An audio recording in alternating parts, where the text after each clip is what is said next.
2025 June 19 വായനാ ദിനത്തിൽ കാറ്റിൻ്റെ ദിശ എന്ന നോവൽ, പ്രസ്തുത നോവലിൻ്റെ പാരായണം തുടരുന്നു. രചന ലാലുക്കുട്ടി. പേജ് 30 മുതൽ. ജീവിതം ചിലപ്പോൾ ശാന്തമായി ഒഴുകുന്ന പുഴ പോലെയാണ്. ഓളങ്ങൾ കാണില്ല, ഒഴുക്ക് കാണില്ല, എന്നാൽ അത് പൊടുന്നനെ ആർത്തിരമ്പുന്ന കടലായി മാറും. വീണ്ടും ആ ചെറിയ കുടുംബം പതിയെ പതിയെ പച്ച പിടിക്കാൻ തുടങ്ങി. എങ്കിലും നഷ്ടങ്ങൾ എന്നും എൻ്റെ മോൾക്ക് തന്നെയായിരുന്നു. പിന്നെന്താ സംഭവിച്ചത് അമ്മേ? അറിയാനുള്ള വ്യഗ്രതയിൽ ദീപിക ചോദിച്ചു. പള്ളിയിൽ നിന്ന് വിനോദയാത്ര നടത്തുന്നതറിഞ്ഞ് ഇഷാനയ്ക്ക് ഒരു മാറ്റം ആവശ്യമാണ് എന്ന് കരുതി അവർ കുടുംബത്തോടെ വിനോദയാത്രയ്ക്ക് പോകാൻ തീരുമാനിച്ചു. യാത്ര പോയി തിരികെ എത്തിയ അവർ തെല്ലാശ്വസിക്കവേ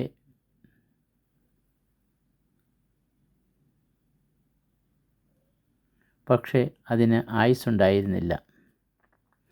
അന്നൊരു ഞായറാഴ്ച ദിവസം ആനിയുടെ കരച്ചിൽ കേട്ടായിരുന്നു ഞങ്ങൾ ഉണർന്നത്. ഞാൻ ഓടിച്ചെന്ന് നോക്കുമ്പോൾ ഇഷാനയുടെ അരികത്തിരുന്ന് ആനി നിലവിളിക്കുന്നു. ഇഷാന, നിനക്കെന്താ പറ്റിയത്? ഒന്ന് കണ്ണു തുറന്നേ. മോൾ കരയുന്നത് നീ കേൾക്കുന്നില്ലേ? അവൾ ഒന്നും മിണ്ടുന്നില്ല. ബോധരഹിതയായി കിടക്കുകയായിരുന്നു അവൾ. പേജ് 31.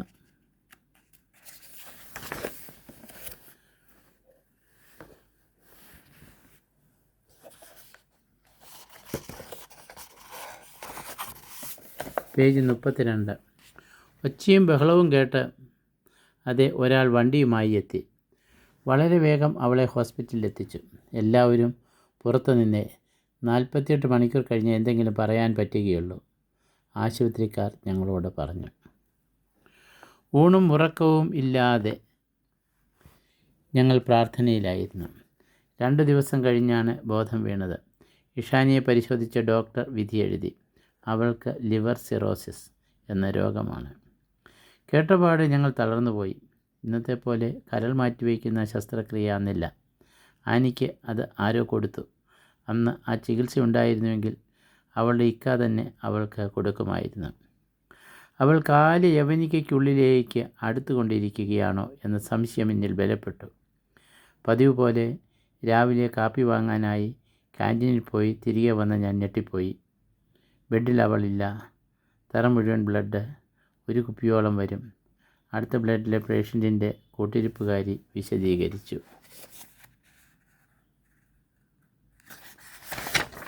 പേജ് 33.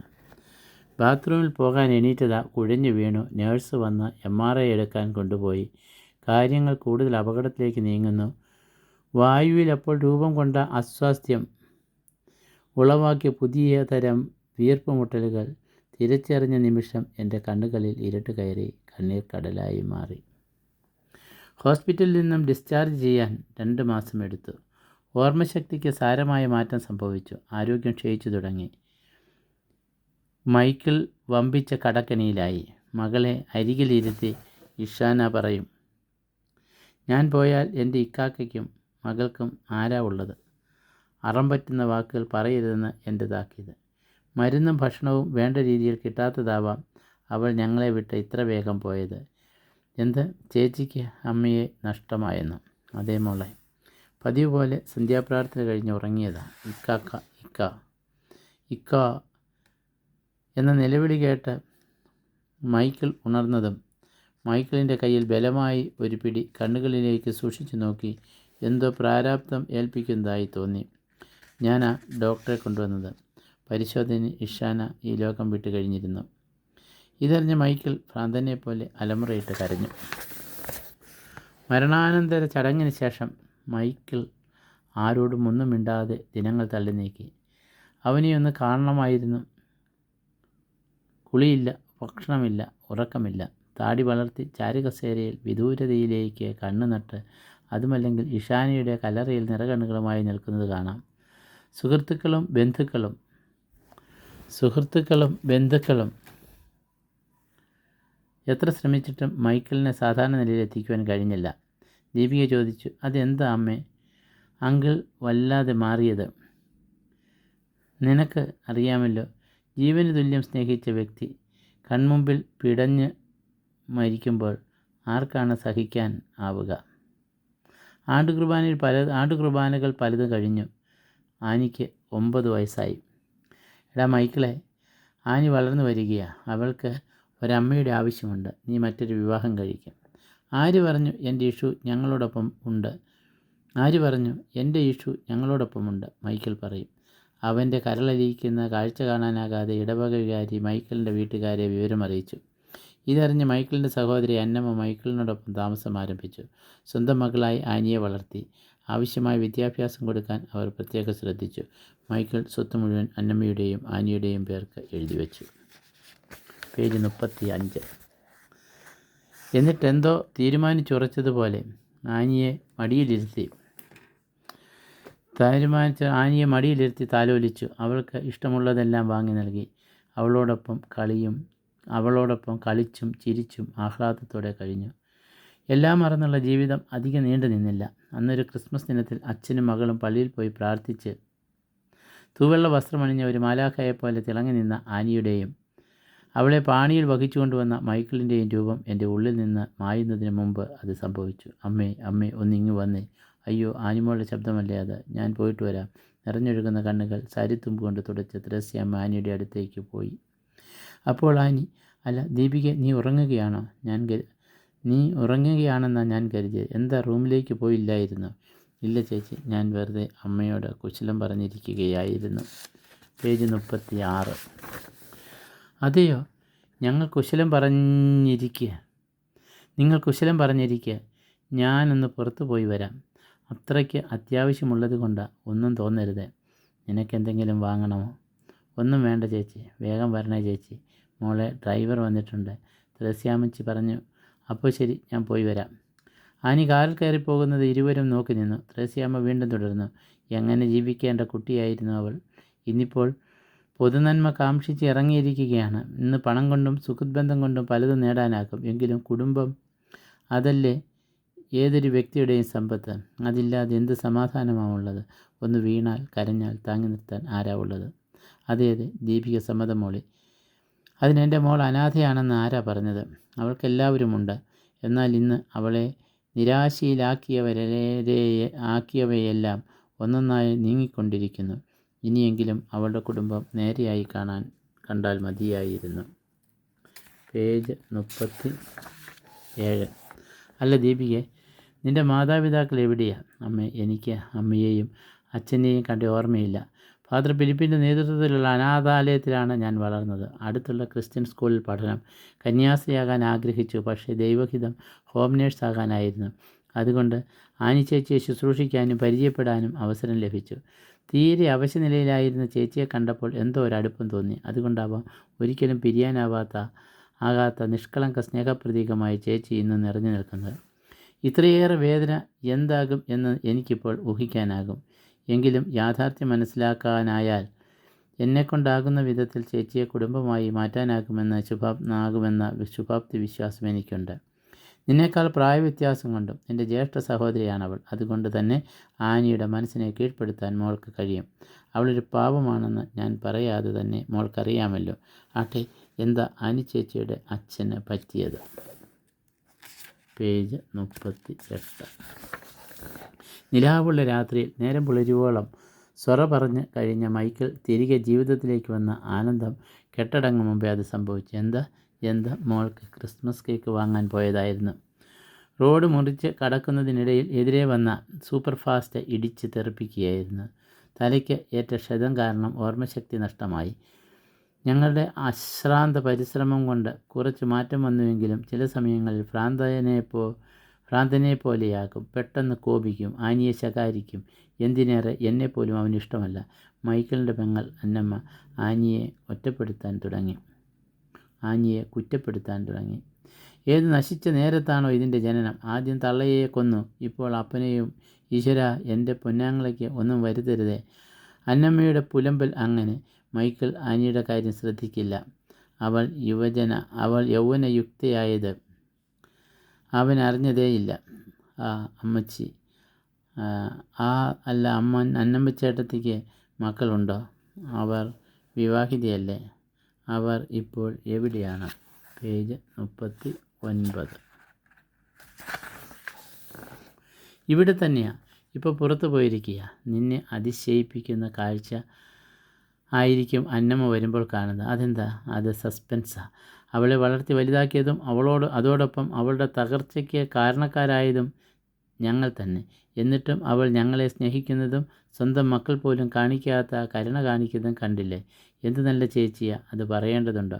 വിങ്ങിപ്പൊട്ടുന്ന ത്രേസ്യാമ്മയെ ആശ്വസിപ്പിക്കുവാൻ ദീപിക പ്രയാസപ്പെട്ടു. ഒടുവിൽ മിനിറ്റുകൾ മണിക്കൂറുകളായി പഴയകാല ഓർമ്മകൾ ചികഞ്ഞെടുത്തതുപോലെ ത്രേസ്യാമ്മ തുടർന്നു. കുട്ടിക്കാലം മുതലേ പഠനത്തിലും മറ്റിതര മേഖലകളിലും മിടുക്കിയായിരുന്നു ആനിമോൾ. എനിക്ക് ആൺമക്കൾ ആയിരുന്നതുകൊണ്ട് അവരോടൊപ്പം അല്ല, അവരെക്കാൾ ഏറെ ഒരു പടി മുന്നിൽ തന്നെയായിരുന്നു ഞങ്ങൾക്ക് അവൾ. ആനിയെക്കൊണ്ട് ഞങ്ങൾക്ക് ഒരു ബുദ്ധിമുട്ടും ഉണ്ടായിരുന്നില്ല. വളരെ കുഞ്ഞിലേ തന്നെ സ്വന്തം കാര്യങ്ങൾ ഒറ്റയ്ക്ക് ചെയ്യുകയും അവളെക്കൊണ്ട് ആകും വിധം വീട്ടുജോലികൾ ചെയ്ത് ഞങ്ങളെ സഹായിക്കുകയും ചെയ്തിരുന്നു. അങ്ങനെ സ്വർഗതുല്യമായ അന്തരീക്ഷം ഇരു വീടുകളിലും അലതല്ലുന്നത് ആനന്ദത്തോടെ നോക്കിയും അനുഭവിച്ചും ആസ്വദിക്കവേ ആരും കൊതിക്കുന്ന വേഗത്തിൽ ആനി വളർന്നു. പാട്ടും ആട്ടവും, പ്രത്യേകിച്ച് സാഹിത്യ ലോകത്തിലേക്ക് അവൾ കാലെടുത്ത് വെച്ച് നടക്കുന്ന കാലം അവൾ എഴുതിയ പല കവിതകളും പ്രസിദ്ധീകരണ പതിപ്പിൽ വന്നു തുടങ്ങി. നിത്യവും പള്ളിയിൽ പ്രാർത്ഥിച്ച് ജീവിതചര്യകൾ ആരംഭിച്ചിരുന്ന ആനി ഒരു മലാഖയെപ്പോലെ പ്രകാശപൂരിതയായി വീട്ടിലും നാട്ടിലും ശോഭിച്ചു തുടങ്ങി. വട്ടമുഖവും പൂനിലാവ് ഒലിച്ചിറങ്ങുന്ന പുഞ്ചിരിയും തേൻതുള്ളി പോൽ മധുരിക്കുന്ന സൗമ്യമായ മൊഴിയും കറുകറുത്ത് ഇടതിങ്ങിയ കേശവും ആരെയും ആകർഷിപ്പിക്കുന്ന ഒന്ന് തന്നെയാണ്. SSLCക്ക് പഠിക്കുന്ന സമയം ട്യൂഷനില്ല. അധ്യാപകരുടെ പ്രതീക്ഷ മുഴുവൻ അവളിലായിരുന്നു. മക്കൾക്ക് നല്ല വിദ്യാഭ്യാസം നൽകണമെന്നത് എല്ലാ രക്ഷകർത്താക്കളുടെയും ആഗ്രഹമാണ്. എന്നാൽ മൈക്കിളിന് ആനിയുടെ പഠനകാര്യത്തിൽ യാതൊരു ശ്രദ്ധയുമില്ലായിരുന്നു. ഫലപ്രഖ്യാപനം വന്നു. ആനി ഫസ്റ്റ് ക്ലാസ്സോടെ വിജയിച്ചു. അധ്യാപകരും സഹപാഠികളും അനുമോദനത്തിൻ്റെ പേജ് 41. അധ്യാപകരും സഹപാഠികളും അനുമോദനത്തിൻ്റെ പൂച്ചെണ്ടുമായി എത്തി. അവൾ വന്നവരോട് ഇങ്ങനെ പറഞ്ഞു: ഈ അമ്മമാർ തന്ന പ്രോത്സാഹനമാണ് എൻ്റെ വിജയം. അവളുടെ വിജയം നാടിന് ഉത്സവമായിരിക്കുന്നു. എന്നാൽ തുടർ വിദ്യാഭ്യാസം ആശങ്കയിലാണ്. പണം തന്നെ ആയിരുന്നു പ്രധാന വില്ലൻ. എന്നാൽ ആനിക്ക് ഇടവകയിൽ നിന്നും കുറച്ച് സഹായം കിട്ടി. ആദ്യമായി കോളേജിൽ പോയ ദിവസം മൈക്കിൾ ആനിയെയും കൊണ്ട് ഇഷാനിയുടെ കല്ലറയിലെത്തി. നോക്കൂ ഇഷു, നമ്മുടെ മകൾ കോളേജിൽ പോകുകയാ. നീ അവളെ അനുഗ്രഹിച്ചേ. അന്നത്തെ ആ രംഗം മനസ്സിൽ മായാതെ നിൽക്കുന്നു. അവൾക്കായി അന്നമ്മ കുർബാന ചൊല്ലിച്ചു. മദർ സുപ്പീരിയർ അവൾക്ക് പുതിയ വെള്ള ഷർട്ടും സ്കേർട്ടും വാങ്ങിക്കൊടുത്തു. അത് ധരിച്ച് അവൾ സന്തോഷത്തോടെ കോളേജിൽ പോയി. വൈകുന്നേരം കോളേജിലെ വിശേഷം പറയാൻ അവൾ എൻ്റെ അരികിലെത്തി. പെട്ടെന്ന് എൻ്റെ ശ്രദ്ധ അവളുടെ കഴുത്തിൽ കിടക്കുന്ന കൊന്തയിലായി. രാവിലെ കൊന്ത കണ്ടതായി ഓർക്കുന്നില്ല. എവിടുന്നാടി ഈ കൊന്ത? പറയില്ല, ഞാൻ പറയില്ല. രണ്ടാളും കൂടി എന്നെ ശകാരിക്കാനല്ലേ? എനിക്ക് സംശയമായി. പേജ് 42. പെണ്ണെ കൊഞ്ചാതെ വേഗം പറഞ്ഞു: എൻ്റെ ചക്കരയമ്മേ, അമ്മയെ കണ്ട് സ്നേഹിച്ച് കൊതി തീരാത്ത ഓർമ്മയ്ക്ക് അമ്മ അണിഞ്ഞിരുന്ന കൊന്ത പപ്പ എനിക്ക് തന്നതാ. പറഞ്ഞത് അവൾ തൻ്റെ ചുമലിലേക്ക് ചാഞ്ഞു. ദീപികയെ, ആനിയുടെ അസുഖം പാരമ്പര്യമാണോ? ആകാൻ സാധ്യതയില്ല. എങ്കിലും 1% തള്ളിക്കളയാനും പറ്റില്ല. എന്നെങ്കിലും അവളുടെ രക്ഷകനെ കാണാൻ പറ്റുമോ ഈ വയസ്സിക്ക്? ആൾ ഇപ്പോൾ ജീവനോടെ ഇരിപ്പുണ്ടോ ആവോ? അമ്മേ, വേണ്ടാത്തത് ചിന്തിച്ചു കൂട്ടണ്ട. സമയമാകുമ്പോൾ എല്ലാം ശരിയാകും. വീണ്ടും ത്രേസ്യാമ്മ തുടർന്നു. നാളുകൾ കടക്കവേ ആനി വളർന്നു. മാനസികമായും ശാരീരികമായും ഇന്നവൾ ആരും കൊതിക്കുന്ന മധുര 17ൻ്റെ അഴകിൽ തൂമണം വിതറിക്കൊണ്ട് പായുമ്പോൾ 1000 വണ്ടുകൾ അവൾക്ക് പിന്നാലെ ഉള്ളതുപോലെ എനിക്ക് തോന്നി. തദവസരത്തിൽ പള്ളിയിലെത്തിയ ശമാശനുമായി ആനി അതിവേഗം സൗഹൃദത്തിലായി. നാളിതുവരെ പള്ളിയിലെ പ്രാർത്ഥനകളിൽ സജീവമായിരുന്ന പേജ് 43. അവൾ കൂടുതൽ സമയം കാരുണ്യ പ്രവർത്തനങ്ങളിലേക്ക് നീങ്ങി.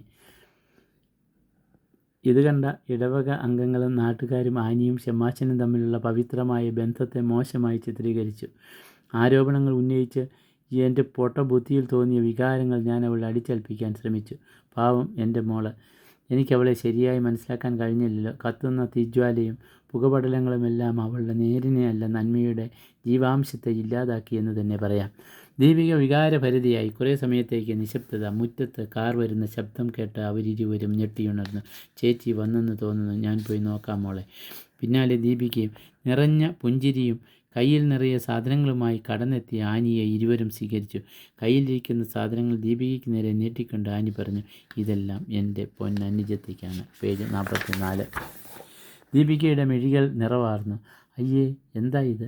ഞാൻ എൻ്റെ സ്വന്തം കൂടപ്പിറപ്പായിട്ടേ നിന്നെ കണ്ടിട്ടുള്ളൂ. നിന്നോടുള്ള എൻ്റെ കടപ്പാട് ഇതുകൊണ്ടൊന്നും തീരില്ല. ഹോസ്പിറ്റലിൽ നിന്നും ഇറങ്ങിയപ്പോൾ എനിക്കൊന്നും നിനക്ക് തരാൻ കഴിഞ്ഞില്ല. എൻ്റെ ചേച്ചി. ദീപിക കെട്ടിപ്പിടിച്ച് കരഞ്ഞു. ഇരുവരുടെയും സ്നേഹപ്രകടനം കണ്ടുകൊണ്ട് ദൈവത്തോട് താൻ കാരണം മോൾക്ക് നഷ്ടമായ ജീവിതം തിരികെ ലഭിക്കണമേ എന്ന് പ്രാർത്ഥനയോടെ ത്രസ്യാമ്മ നോക്കി നിന്നു. ഇരുവരും ഇങ്ങനെ നിന്നാലോ? മോള് പോയി ഫ്രഷ് ആയി വരൂ. അമ്മച്ചി പോയി ചായ എടുക്ക്. ഞങ്ങൾ ഇതാ വരുന്നു. എൻ്റെ തിരക്കുകൾ മാറ്റിവെച്ച് ഇന്ന് നമുക്ക് ഒരുമിച്ചിരിക്കാം. എന്താ അമ്മച്ചി, സന്തോഷമായോ? അത് പിന്നെ പറയണോ മോളെ? ഒന്ന് വേഗം വന്നേ. വളരെ നാളുകൾക്ക് ശേഷമാണ് ആനിമോൾ ഒന്ന് സന്തോഷിച്ച് കാണുന്നത്. അതിൻ്റെ ക്രെഡിറ്റും ദീപികയ്ക്കാണ് കേട്ടോ. ത്രേസ്യാമ്മയ്ക്കൊപ്പം ഇരുവരും അടുക്കളയിലേക്ക് പോയി. പേജ് 45. ത്രേസ്യാമ്മ ചായപാത്രമെടുത്ത് കഴുകി പാലും വെള്ളവും അടുപ്പത്ത് വെച്ചു. വല്യമ്മച്ചി, ചായയ്ക്ക് എന്താ പലഹാരം? ദീപിക ചോദിച്ചു. പഴംപൊരിയാണോ? അത് എനിക്കേറെ ഇഷ്ടമാണ്. അതെയോ? ആനിമോൾക്കും പഴംപൊരി ഇഷ്ടമാണ്. പാവം, അവളുടെ നിറം മങ്ങിയ കൗമാരത്തിലും തുടർന്ന് യൗവനകാലത്തിൻ്റെ തുടക്കത്തിലും കാരണക്കാരി ഞാനാണെന്ന് ഓർക്കുമ്പോൾ എൻ്റെ മനം വേദനയാൽ നീറുകയാണ് ദീപികെ. ഓ, എന്നാൽ വിവാഹത്തിന് വേണ്ടി അമ്മച്ചി എന്തെങ്കിലും ചെയ്തിരുന്നെങ്കിൽ ഇന്ന് ചേച്ചിയോടൊപ്പം ഇവിടെ കഴിയാമായിരുന്നു അല്ലേ? അവിടെയാണ് ആനിയുടെ മഹത്വം മനസ്സിലാക്കേണ്ടത്. 20 വർഷങ്ങൾക്ക് മുമ്പ് ഒരു തെറ്റിദ്ധാരണയുടെ പേരിൽ എൻ്റെ സ്വാർത്ഥതയ്ക്ക് വേണ്ടി അരുതാത്ത ഒരു കാര്യം ഞാൻ ചെയ്തു. പലതവണ തൻ്റെ നിസ്സഹായത എന്നെ ബോധ്യപ്പെടുത്താൻ ശ്രമിച്ചെങ്കിലും ഞാനത് കേട്ടപാവം നടിച്ചില്ല. എന്ത് നിസ്സഹായതയാ ചേച്ചി വെളിപ്പെടുത്തിയത്? അവളും ഷമ്മാശനുമായുള്ള ഇടപെടൽ. ഞങ്ങൾ കാര്യങ്ങൾ മൈക്കിളിനെ ധരിപ്പിച്ചു. മൈക്കിൾ പിതാവിന് പരാതി കൊടുത്ത് ഷമ്മാശനെ സ്ഥലം മാറ്റി. പേജ് 46. അതോടെ ആളിക്കത്തിയ തീ എല്ലാം ഒന്ന് ശമിച്ചെങ്കിലും എൻ്റെ ഉള്ളിൽ അതിൻ്റെ അലകൾ അടിച്ചുകൊണ്ടിരുന്നു.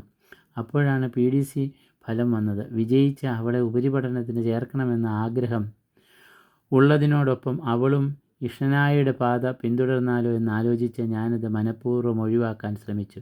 ഉന്നത വിജയം നേടിയ ആനിയെ ഞാൻ നിരുത്സാഹപ്പെടുത്തി. എന്നാൽ തനിക്ക് കോളേജിൽ പോയി പഠിക്കണമെന്ന ആഗ്രഹം ശക്തമായി പറഞ്ഞിട്ട് പോലും ഞങ്ങൾ അത് കാര്യമാക്കിയില്ല. എൻ്റെ അമ്മയുണ്ടായിരുന്നു എങ്കിൽ അവൾ പൊട്ടിക്കരഞ്ഞു. അത് കണ്ട് എൻ്റെ മനസ്സലിഞ്ഞു. എങ്കിലും അത് ഭാവിക്കാതെ നമുക്ക് വേണ്ടത് ചെയ്യാം എന്ന് പറഞ്ഞ് ഞാൻ അവളെ സമാധാനിപ്പിച്ചു. അന്ന് രാത്രി മുഴുവൻ ചിന്തിച്ചു. തീരുമാനമെടുക്കാൻ കഴിയാതെ തിരിഞ്ഞു മറിഞ്ഞ് കിടന്നു. നേരം വെളുപ്പിച്ചു. ആനിയോട് എന്ത് പറയുമെന്ന ചിന്തയാൽ അടുക്കളയിലെത്തി. അപ്പോൾ ചായയുമായി ആനി എൻ്റെ മുന്നിൽ. ആനി, നീ ഇന്ന് പള്ളിയിൽ പോയില്ലേ? എൻ്റെ ചോദ്യത്തിന് ചെറുപുഞ്ചിരിയോടെ അവൾ പറഞ്ഞു. ദൈവത്തിന് പോലും എന്നെ വേണ്ടാതായി. അവളുടെ വാക്കുകൾക്ക് കാര്യനിമ്പിനേക്കാൾ ശക്തിയുണ്ടായിരുന്നു. പേജ് 47. തളയില്ലാത്ത കുട്ടിയല്ലേ, ഇനി വേദനിപ്പിക്കേണ്ട. ഉചിതമായ തീരുമാനമെടുക്കാം. ഞാൻ തീരുമാനിച്ചു. അന്നമ്മേ, ഒന്നിങ്ങ് വന്നേ. ഞാൻ കാര്യങ്ങൾ അന്നമ്മയോട് പറഞ്ഞു. ഞങ്ങൾ ഇരുവരും കാര്യങ്ങൾ മൈക്കിളിനോട് പറഞ്ഞു. എനിക്ക് ഒന്നും കേൾക്കണ്ട. എൻ്റെ തീരുമാനത്തിന് മാറ്റമില്ല. അവൾ കാരണം പുറത്തിറങ്ങി നടക്കാൻ വയ്യാതായി. എടാ മൈക്കിളിനെ കാറ്റിൻ്റെ ദിശ നോക്കി വേലി കെട്ടാൻ പറ്റുമോ? എടാ മൈക്കിളെ, കാറ്റിൻ്റെ ദിശ നോക്കി വേലി കെട്ടാൻ പറ്റുമോ? എടാ മൈക്കിളെ, കാറ്റിൻ്റെ ദിശ നോക്കി വേലി കെട്ടാൻ പറ്റുമോ? നമ്മുടെ കൊച്ചിനെ നമുക്കറിയരുതോ? അവൾ ഒരു കുഴപ്പത്തിനും ചാടില്ല, എനിക്കുറപ്പാ. പക്വതയില്ലാത്ത പെണ്ണാ അവൾ. അപ്പോൾ ആഴ്ചതോറും ആ വീട്ടിൽ പെണ്ണ് കാണൽ ചടങ്ങ് നടന്നിട്ടുണ്ടാവും അല്ലേ അമ്മച്ചി? എനിക്ക് ഈ വക പരിചയമില്ലാത്തതുകൊണ്ട് ചോദിക്കുക. ചേച്ചി ചായയുമായി അവരുടെ മുമ്പിൽ പോകാറുണ്ടോ? പോകാതെ എന്ത് ചെയ്യാനാ ദീപിക? മൈക്കിളിനെ അവൾക്ക് അത്രയ്ക്ക് പേടിയാ. പക്ഷേ ഇത്തരം അവസരങ്ങൾ എൻ്റെ ജീവിതത്തിൽ വന്നു പോയിട്ടില്ല അമ്മേ. ഞാൻ എന്താ ദീപിക, ഇനിയും ആകാമല്ലോ. ഓ, ഇനി വേണ്ട, നഷ്ടബോധവും ഇല്ല. പേജ് 48. പിന്നെ ദേവാലയത്തിൽ അവളെ കാണാതെ വന്നപ്പോൾ വികാരിയച്ഛൻ അവളെ തിരക്കി വീട്ടിലെത്തി. ആനി എന്താ ദേവാലയത്തിൽ വരാത്തത്? അസുഖം എന്തെങ്കിലും? ആ അച്ഛ, അവളെ കെട്ടിച്ചു വിടാൻ പോകുന്നു, മൈക്കിൾ പറഞ്ഞു. അതിനവൾ ചെറിയ കുട്ടിയല്ലേ, പോരാത്തതിന് നന്നായി പഠിക്കുന്നവളും. വിവാഹം നിസ്സാരമായ ഒന്നാണോ? പോരാത്തതിന് നല്ല ഭാവിയുള്ള കുട്ടിയാവൾ. എൻ്റെ തീരുമാനത്തിന് മാറ്റമില്ല. തൽക്കാലം അവൾ ട്യൂഷൻ എടുക്കട്ടെ, മൈക്കിൾ പറഞ്ഞു നിർത്തി. ജീവിതത്തിൻ്റെ ഇരുണ്ട വഴിത്താരയിൽ നഷ്ടസ്വപ്നങ്ങൾക്ക് തീരെഴുതിയ മനസ്സുമായി ചിറകു വീണ ശലഭമായി അവൾ മാറി. അയലത്തെ ആൻ്റണി ചേട്ടൻ ഒരു ഗൾഫുകാരനെ കൊണ്ടുവന്നു. ഞങ്ങൾ എത്ര നിർബന്ധിച്ചിട്ടും അവൾ കാണാൻ കൂട്ടാക്കിയില്ല. അവസാനം വന്നെത്തി നോക്കിയ ശേഷം ഒറ്റപ്പോക്ക്. അവർക്ക് ചേച്ചിയെ ഇഷ്ടമായോ? ചേച്ചിയുടെ ഇഷ്ടം ചോദിച്ചോ? അവൾക്ക് പഠിക്കണമെന്ന ഒറ്റ വാശിയല്ലേ. എന്തോ കാരണത്താൽ ആ വിവാഹവും മുടങ്ങി. പേജ് 49. നാളുകൾക്ക് ശേഷം അന്നമ്മയോട് ആനി പറഞ്ഞു, ആൻറ്റി, ഈ കൊല്ലം ഇങ്ങനെ പോകട്ടെ. അടുത്ത കൊല്ലം പപ്പ എന്നെ കോളേജിൽ വിടുമായിരിക്കും. മോള് പ്രാർത്ഥിക്കുക. ദൈവഹിതം ആണെങ്കിൽ നടക്കും. എന്നാൽ പിന്നിൽ നിന്നൊരു ശബ്ദം ഞാൻ തിരിഞ്ഞു നോക്കിയപ്പോൾ നിൽക്കുന്നു എൻ്റെ മൂത്ത മകൻ ഡാനി. എന്താ കാര്യമെന്ന് തിരക്കിയപ്പോൾ അവന് ആനിയെ ഭയങ്കര ഇഷ്ടമാണെന്നും വിവാഹം ചെയ്തു കൊടുക്കണം എന്നുമാണ് പറഞ്ഞത്. നിത്യവും മദ്യപാനവും ചീത്ത കൂട്ടുകെട്ടലുകളും, പള്ളിയിൽ പോലും കയറാത്ത അവന് എങ്ങനെയാ ആനിയെ കൊടുക്കുക? എന്താ ഒരിക്കലും നടക്കില്ലെന്ന് ഞാൻ പറഞ്ഞു. ഉടൻ അവൻ, ഞാൻ ഇനി ഒരിക്കലും കുടിക്കില്ല, തെറ്റ് ആവർത്തിക്കില്ല. അവൻ കാൽക്കൽ വീണു. പിന്നെ ഞാനൊന്നും ആലോചിച്ചില്ല. അവളുടെ ജീവിതം ബലി കഴിച്ചു എന്ന് വേണമെങ്കിൽ പറയാം. പഠിക്കുവാനുള്ള ആഗ്രഹത്താൽ വേദനയോടെ കഴിഞ്ഞിരുന്ന അവളുടെ മുമ്പിൽ ഒരു നിബന്ധന വെച്ചു. പഠിക്കാൻ വിടാം, പകരം ഡാനിയെ വിവാഹം കഴിക്കണം. നിറകണ്ണുകളോടെ എൻ്റെ മുഖത്തേക്ക് നോക്കുന്ന ആനി അവൾ പൊട്ടിക്കരഞ്ഞുകൊണ്ട് എൻ്റെ അരികിലേക്ക് വന്നിട്ട് പറഞ്ഞു, അമ്മേ, എനിക്ക് കല്യാണത്തിന് താല്പര്യമില്ല. പേജ് 50. എന്താ മോളെ കാരണം? അമ്മേ, ഞാൻ ഡാനിയെ ഒരു സഹോദര സ്ഥാനത്താണ് കണ്ടത്. അപ്പോഴും അവളുടെ കണ്ണിൽ നിന്നും കണ്ണുനീർ വീഴുന്നുണ്ടായിരുന്നു. മോളെ, സ്നേഹം ഒത്തിരി കൊടുത്ത ഞാൻ അവളെ വളർത്തിയത്. അതാ അവനിങ്ങനെ. അവനിലുള്ള കുറവുകൾ നീ വേണം തിരുത്തിയെടുക്കാൻ. ഞാനൊന്ന് ആലോചിക്കട്ടെ. അവൾ പെട്ടെന്ന് മുറിയിലേക്ക് പോയി. പരിഭ്രാന്തിയോടെ ആനി പോകുന്നത് ഞാൻ നോക്കി നിന്നു. രാത്രി നിലയുറയ്ക്കാത്ത കാലുകളുമായി അവൻ വാതിൽ മുട്ടിക്കൊണ്ട് അമ്മേ, അമ്മേ, അമ്മേ എന്ന് വിളിച്ചു. അല്പനേരം കഴിഞ്ഞ് വാതിൽ തുറന്ന് ഞാൻ പുറത്തേക്ക് വന്നു. ഇന്നും കുടിച്ചിട്ടാണോ നിൻ്റെ വരവ്? അമ്മേ, കുറച്ച് കുടിച്ചു. ആ, അവൾ എന്തു പറഞ്ഞു? ആനി ഗാംഭീര്യത്തോടെ അവൻ ചോദിച്ചു. ഞാൻ ഒന്നും മിണ്ടാതെ അകത്തുപോയി. ചോറ് വിളമ്പട്ടെ? ഞാൻ ചോദിച്ചു. എനിക്ക് വേണ്ട തള്ളേ. ചോറ് വിളമ്പട്ടെ? ഞാൻ ചോദിച്ചു. എനിക്ക് വേണ്ട തള്ളേ. നിങ്ങൾ കാര്യം പറ തള്ളേ. നിൻ്റെ ഈ സ്വഭാവം കണ്ടാൽ ഏത് പെണ്ണാടാ നിന്നോടൊപ്പം ജീവിക്കാൻ ഇഷ്ടപ്പെടുന്നത്? നിനക്കൊരു ജോലിയുണ്ടോ? കുടുംബം നോക്കാൻ അറിയാമോ? നീ എന്നും ഈ കുടുംബത്തിന് പേജ് 51. നീ എന്നും ഈ കുടുംബത്തിന് ദുഃഖം മാത്രമല്ലേ തന്നിട്ടുള്ളൂ? കഷ്ടപ്പാട് എന്തെന്ന് നീ അറിഞ്ഞിട്ടുണ്ടോ? നിന്നെ നല്ല രീതിയിൽ വളർത്തി വലുതാക്കിയിട്ട് നീ എനിക്ക് തന്നത് കണ്ണുനീർ മാത്രം. സഹതാപത്തോടെ നോക്കിക്കൊണ്ട് ഡാനി എൻ്റെ അരികിലേക്ക് വന്നു. അമ്മേ, അമ്മേ, കരയരുത്. ഞാൻ ഇനി ഒരിക്കലും മദ്യപിക്കില്ല. എൻ്റെ തലയിൽ കൈവച്ച് അവൻ സത്യം ചെയ്തു. എനിക്കവളെ ഇഷ്ടമാണ്, എനിക്കവളെ വേണം. ഇത് എന്നും പറയുന്ന പല്ലവിയല്ലേ? ഇല്ല അമ്മേ, ഇത് എൻ്റെ ഹൃദയത്തിൽ തൊട്ടാ പറയുന്നത്. ഡാനി മുറിയിലേക്ക് പോയി. ഞാൻ കണ്ണുനീർ തുടച്ചുകൊണ്ട് അടുക്കളയിലേക്ക് പോയി. മുറിയുടെ വാതിൽക്കലെത്തി ഡാനി ഒന്നുറച്ചു. ആനിയുടെ മുറിയിലേക്ക് ഒന്ന് നോക്കി. വാതിൽ അടച്ചിട്ടുണ്ട്. നിലയുറയ്ക്കാത്ത കാലുകളുമായി അവൻ ആനിയുടെ മുറിയിലേക്ക് നടന്നു. കൈകൾ ഉയർത്തിയെങ്കിലും അവൻ ഒരു സെക്കൻഡ് ആലോചിച്ചു. ആ, കുഴപ്പമില്ല എന്ന ചിന്തയാൽ അവൻ കതക് മുട്ടിക്കൊണ്ട് അവൻ ഉറക്കെ വിളിച്ചു, ആനി. നിറകണ്ണുകളുമായി ആനി കതക് തുറന്നു. എന്താ ചേട്ടാ? ഞാൻ അമ്മയോട് ഒരു കാര്യം സൂചിപ്പിച്ചിരുന്നു. മറുപടി എന്താണെന്ന് അറിയാനാണ് ഞാൻ വന്നത്. പേജ് 52. ചേട്ടനെ എനിക്ക് ആ സ്ഥാനത്ത് കാണാൻ പറ്റില്ല. അവൻ്റെ മുഖഭാവം മാറി. ഉയർന്ന ശബ്ദത്തോടെ, എന്തുകൊണ്ട് പറ്റില്ല? എൻ്റെ ചെറുപ്രായത്തിൽ തന്നെ എനിക്ക് വേണ്ടപ്പെട്ടവർ നഷ്ടമായി. അമ്മയുടെയും അപ്പൻ്റെയും സഹോദരൻ്റെയും സ്നേഹം എനിക്ക് ലഭിച്ചിട്ടില്ല. എനിക്കെല്ലാം കിട്ടിയത് ഇവിടെ നിന്നാണ്. അപ്പോൾ പിന്നെ എനിക്ക് പറ്റില്ല. തലവേദന എടുക്കുന്നു. ഞാനൊന്ന് കിടക്കട്ടെ. അവൾ കതക് മെല്ലെ അടയ്ക്കാൻ ശ്രമിക്കവേ അവൻ കതക് ശക്തമായി തള്ളി തുറന്നു. ഇല്ല, എനിക്ക് നിന്നെ വേണം. അവളുടെ കൈക്ക് അവൻ പിടിച്ചു. അവൾ ശക്തമായി പിന്നോക്കം വലിച്ചെങ്കിലും മോചിതയാകാൻ കഴിഞ്ഞില്ല. അമ്മേ, അമ്മേ എന്ന് അവൾ ഉറക്കെ നിലവിളിച്ചു. അവളുടെ വിളി കേട്ട അടുക്കളയിൽ നിന്ന് ഞാൻ ഓടിയെത്തി. അവൻ്റെ ഷർട്ടിൽ കുത്തിപ്പിടിച്ചു. എടാ ലോകത്തെമ്മാടി, എന്താ നീ കാണിച്ചത്? ഞാൻ ഒരു തരത്തിൽ അവളെ പറഞ്ഞ് സമ്മതിപ്പിച്ചപ്പോൾ എല്ലാം നീ നശിപ്പിച്ചു. കടക്ക് പുറത്ത്. നിന്നെ എനിക്കിനി കാണണ്ട. പൊയ്ക്കോ നശിച്ചവനെ. അവൻ വിഷാദത്തോടെ പടിയിറങ്ങിപ്പോയി. ആ നിമിഷം അവനെ എനിക്ക് വിളിക്കണമെന്നുണ്ടായിരുന്നു. എന്നാൽ അവൻ തിരിഞ്ഞു പോലും നോക്കാതെ നടന്ന് അകന്നു. പേജ് 53. ആഴ്ച 1 കഴിഞ്ഞു. അവനെക്കുറിച്ച് ഒരു വിവരവുമില്ല. എൻ്റെ സുബോധം നഷ്ടപ്പെട്ടു. എനിക്ക് ആരെയും തിരിച്ചറിയാൻ പറ്റാതായി. പെറ്റ വയറിൻ്റെ ദണ്ണം എനിക്കല്ലേ അറിയൂ. പറഞ്ഞിട്ട് കാര്യമില്ല. എൻ്റെ വിധി. ആനിക്ക് ഒരു ഭാരം കൂടി ഞാനായി. സ്വന്തം അമ്മയെപ്പോലെ അവൾ എന്നെ പരിചരിച്ചു. ആൾക്കാരെല്ലാം അവളെ കുറ്റപ്പെടുത്താൻ തുടങ്ങി. അവളെ കണി കണ്ടാൽ പച്ചവെള്ളം കിട്ടില്ല. കുടുംബങ്ങൾ തകർക്കാൻ വേണ്ടിയാണ് അവൾ ജനിച്ചത്. എന്നാൽ ആരുടെയും വാക്കുകൾക്ക് അവൾ ചെവി കൊടുക്കാതെ പ്രാർത്ഥനയും ശുശ്രൂഷയും തുടർന്നു. ത്രേസ്യാമ്മച്ചി ഡാനിയേട്ടൻ എപ്പോഴാ പിന്നെ തിരികെ എത്തിയത്? അവൻ എങ്ങോട്ടോ പോകാൻ ബസ് കാത്ത് നിന്നപ്പോൾ ആൾക്കൂട്ടത്തിൽ നിന്ന് ഒരു ശബ്ദമുയർന്നു. തള്ള എല്ലാവർക്കും ശല്യമായല്ലോ. തള്ളയെ പിടിച്ച് ചങ്ങലയ്ക്കിടാൻ ആരുമില്ലേ? ഒരു മോനുണ്ട്. അവൻ നാടുവിട്ടു. ഇപ്പോൾ ആ പാവം പെങ്കൊച്ച് കിടന്ന് കഷ്ടപ്പെടുന്നു. ഈ പാപമെല്ലാം ഈ ചെറുക്കൻ എവിടെ കൊണ്ടുവയ്ക്കും? ദൈവം അവനോട് പെട്ടെന്നൊന്നും ക്ഷമിക്കില്ല. എന്ത് നീചനായിരിക്കും അവൻ? ആരായിരിക്കും അയാൾ എന്ന് അറിയാനുള്ള കൗതുകം അവനിൽ ഉദിച്ചു. പേജ് 54. എന്തായാലും പെറ്റമ്മയെ അധികമായി സ്നേഹിക്കുന്ന ഒരുവനല്ല അവൻ. സ്വന്തം അമ്മയോട് ഇങ്ങനെ ചെയ്യാൻ സാധിക്കുമോ എന്ന ചിന്തയിൽ അവൻ അതിൽ ഒരാളോട് ചോദിച്ചു, ആരാ അത്? ദേ ആ വീട്ടിലെ പയ്യനാ. അവൻ കാരണമാ ഭ്രാന്തി എന്ന പേര് ആ അമ്മയ്ക്ക് വീണത്. അയാൾ തോളിൽ ബലമായി പിടിച്ചുകൊണ്ട് അവൻ ചോദിച്ചു, എൻ്റെ അമ്മയ്ക്ക് ഭ്രാന്തോ? ഇല്ല, ഞാൻ വിശ്വസിക്കുകയില്ല. താൻ കള്ളമാണ് പറയുന്നത്. കൈയെടുത്ത് മാറ്റിയിട്ട് അയാൾ പറഞ്ഞു, ഞാൻ സത്യമാണ് പറയുന്നത്. വിശ്വാസമില്ലെങ്കിൽ പോയി നോക്ക്. മനസ്സിൽ 1000 ചോദ്യങ്ങളുമായി അവൻ വീടിൻ്റെ മുറ്റത്തെത്തി. അമ്മേ അമ്മേ എന്ന് വിളിച്ചുകൊണ്ട് അവൻ അകത്തേക്ക് ഓടിക്കേറി. ആ ദീപിക മോളെ, ഒരു തമാശ കേൾക്കണോ? ആനിക്ക് പോലും അവനെ മനസ്സിലായില്ല. അത്രയ്ക്ക് പ്രാകൃതമായിരുന്നു അവൻ്റെ വേഷം. ആനി ചോദിച്ചു, ആരാടാ നീ? ആനി, നിനക്കെന്നെ മനസ്സിലായില്ലേ? ഞാൻ ദാനിയാണ്. പേജ് 55. അമ്മയ്ക്കും എന്നെ മനസ്സിലായില്ലേ? ഞാൻ അമ്മയുടെ മകൻ ദാനിയാണ്. ഭൂതകാല സ്മരണകളിൽ ഞാൻ മുഴുകി നിന്നു. ക്രമേണ ഞാൻ വീണ്ടും പഴയ നിലയിലെത്തി. ഓർമ്മകളെല്ലാം തിരികെ വന്നതുപോലെ തോന്നി. കണ്ണുനീരോടെ ഞാൻ അവനെ ആലിംഗനം ചെയ്തു. എടാ കൊച്ചു തെമ്മാടി, എന്ത് കോലമാടാ ഇത് എന്ന് പറഞ്ഞ് ഞാൻ സ്നേഹാന്വേഷണങ്ങൾ നടത്തി. ചേട്ടൻ പോയി കുളിച്ചിട്ട് വാ. ചേട്ടന് കപ്പയും മീനും എടുത്തു വയ്ക്കാം ഞാൻ. ആനി തെല്ല് സ്നേഹത്തോടെ പറഞ്ഞു. അവൻ ആർത്തിയോടെ ഭക്ഷണം കഴിക്കുന്നതിനിടയിൽ ആനിയോട്, ആനി, നിനക്കെന്നോട് വെറുപ്പെന്തെങ്കിലും ഉണ്ടോ? നീ ഇല്ലായിരുന്നുവെങ്കിൽ എൻ്റെ അമ്മയുടെ അവസ്ഥ. അത് എനിക്ക് ഓർക്കാൻ പോലും കഴിയുന്നില്ല. എനിക്ക് നിന്നോട് എങ്ങനെ നന്ദി പറയണമെന്നറിയില്ല. മോളെ, ഈ ചേട്ടനോട് നിനക്ക് ക്ഷമിച്ചുകൂടെ? കഴിഞ്ഞതൊക്കെ മറന്ന് നമുക്കൊരു പുതിയ കുടുംബജീവിതം ആരംഭിച്ചാലോ? പേജ് 56. ഞാൻ അമ്മയോട് പറയട്ടെ? ഇനി ഒന്നും പറയുന്നില്ല. എല്ലാം ചേട്ടൻ്റെ ഇഷ്ടം. അന്ന് മുതൽ അവനിൽ ഒരു മാറ്റമുണ്ടായതായി എനിക്ക് തോന്നി. അല്ല, നാട്ടുകാരും അത് ശരിവെച്ചു. അന്ന് ഞാൻ കരുതിയത് ആനിയോടുള്ള സ്നേഹമാണ് അവൻ്റെ മാറ്റമെന്ന്.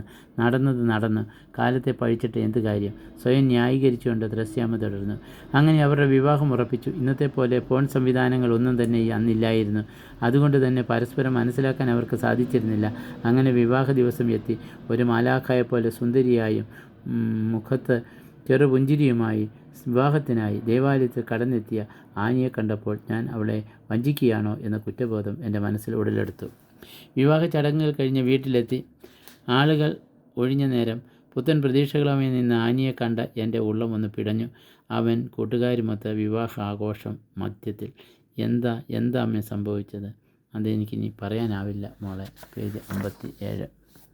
അല്ല, ചായ എടുക്കാനെന്ന് പറഞ്ഞ് എത്തിയവർ എന്തായി ഇവിടെ ചെയ്യുന്നത്? ആനിയുടെ സ്വരം കേട്ട മാത്രയിൽ ത്രേസ്യാമ്മ പൊട്ടിക്കരഞ്ഞു. എന്താ അമ്മ ഇത്?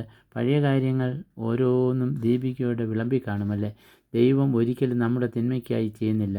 ഇളകിമറിയുന്ന മനസ്സുമായി പഴയകാല അനുഭവങ്ങൾ വിങ്ങലായി കടന്നുകൂടിയപ്പോൾ ഭൂമി കീഴ്മേൽ മറിയുന്ന ഒരവസ്ഥ അനുഭവപ്പെട്ടു ആനിക്ക്. അയ്യോ, എന്തു പറ്റി ചേച്ചി? ദീപിക വേഗത്തിൽ ചെന്ന് ആനിയെ പിടിച്ച് ഒരു കസേരയിലിരുത്തി. ത്രേസ്യാമ്മ വെള്ളവുമായി എന്താ മോളെ, ഇതൊരൽപ്പം കുടിക്കുക എന്ന്. മോൾക്ക് ഒന്നും സംഭവിക്കില്ല. ചേച്ചി വിശ്രമിക്കൂ. എനിക്കൊന്നുമില്ല. ഇതിനേക്കാളേറെ പ്രതിസന്ധികളെ തരണം ചെയ്താൽ പിന്നെയല്ലേ ഇത്. യഥാർത്ഥത്തിൽ എൻ്റെ ജീവിതത്തിന് ഒരർത്ഥമുണ്ടായത് എനിക്ക് കരൾ ദാനം നൽകി സഹായിച്ച വ്യക്തിയുടെ വാക്കുകളും എന്നെ ഉയർച്ചയിലേക്ക് നയിച്ച നീയുമാണ്. പേജ് 58. ഇന്നേ വരെ എന്നെ സഹായിച്ചത് ആരാണെന്നതിന് ഉത്തരമില്ല. എങ്കിലും ആ വ്യക്തിയുടെ സ്ഥാനം ദൈവത്തിന് തുല്യമെന്ന് വേണമെങ്കിൽ പറയാം. ആരാണെങ്കിലും നിനക്കറിയണമെങ്കിൽ ഒന്ന് പറയാമോ? അദ്ദേഹത്തിനെ ഒന്ന് കാണാൻ വേണ്ടിയാണ് ഞാനിത് വരെ ജീവിച്ചിരിക്കുന്നത്. ചേച്ചി എന്നോട് ക്ഷമിക്കണം. അതേപ്പറ്റി എനിക്ക് അധികമൊന്നും അറിയില്ല. എങ്കിലും അറിയാവുന്നത് പറയുന്നതിൽ സന്തോഷമേ ഉള്ളൂ. പക്ഷേ അതിനു മുമ്പ് ചേച്ചിയുടെ ജീവിതത്തിൽ നടന്ന സംഭവങ്ങൾ അറിഞ്ഞാൽ മാത്രമേ ഞാനതിന് മുതിരുകയുള്ളൂ. ഞാൻ ഒരിക്കലും ഓർക്കാൻ ഇഷ്ടപ്പെടാതിരുന്ന അനുഭവങ്ങൾ നീയുമായി പങ്കുവയ്ക്കാം. ശുഭപ്രതീക്ഷയുമായി വലതുകാലെടുത്ത് വെച്ച ആ നശിച്ച രാത്രി. ഞാൻ ഇതുവരെ മനസ്സിലാക്കാത്ത ഡാനിയെയാണ് അവിടെ കണ്ടത്. വിവാഹ നിശ്ചയത്തോടെ സ്വഭാവത്തിന് മാറ്റമുണ്ടാകുമെന്ന് എന്നെ വിശ്വസിപ്പിച്ച ത്രേസ്യാമ്മച്ചിയോട് പോലും വെറുപ്പ് തോന്നിയ ദിനം. അമ്മയുണ്ടായിരുന്നെങ്കിൽ ഒരു നിമിഷം ഞാൻ ഓർത്തുപോയി. എന്താ സംഭവിച്ചത്? എന്തോ ഒരു വലിയ ദുരന്തമാണെന്ന് തോന്നുന്നു. അതേ, മദ്യലഹരിയിൽ മുഴുകിയ ദാനിയെയാണ് ഞാൻ അവിടെ കണ്ടത്. പേജ് 59. എന്നെ കണ്ട നിമിഷം ദാനി, ഓ പുതുമണവാട്ടി എത്തിയോ? വാ, കയറി വാ. ഒരു ചിയേഴ്സ് പറയാൻ ആളില്ലാതെ കാത്തിരിക്കുകയായിരുന്നു ഞാൻ. വാ, വേഗം വന്നിരിക്കെ. മദ്യത്തിൻ്റെ ഗന്ധം മുറിയാകെ പരന്നു.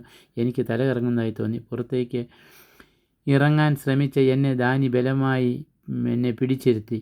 കുപ്പി തുറന്ന മദ്യം എൻ്റെ വായിലേക്ക് ഒഴിക്കാൻ ശ്രമിച്ചു. തട്ടിത്തെറിപ്പിച്ച എന്നെ ആനി പൊട്ടിക്കരഞ്ഞു. ഒരു വിധത്തിൽ കരച്ചിൽ അടക്കി അവൾ തുടർന്നു. എടി, ഈ ഒരു നിമിഷം എനിക്ക് വിലപ്പെട്ടതാ.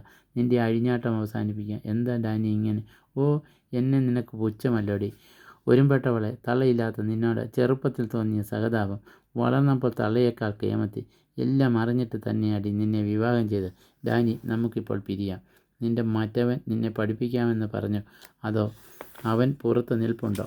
പേജ് 60.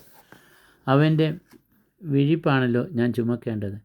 എൻ്റെ നിയന്ത്രണം വിട്ടുപോയി ദീപികയെ. അയാളുടെ കയ്യിലുള്ള കുപ്പി ഞാൻ തട്ടിത്തെറിപ്പിച്ചു.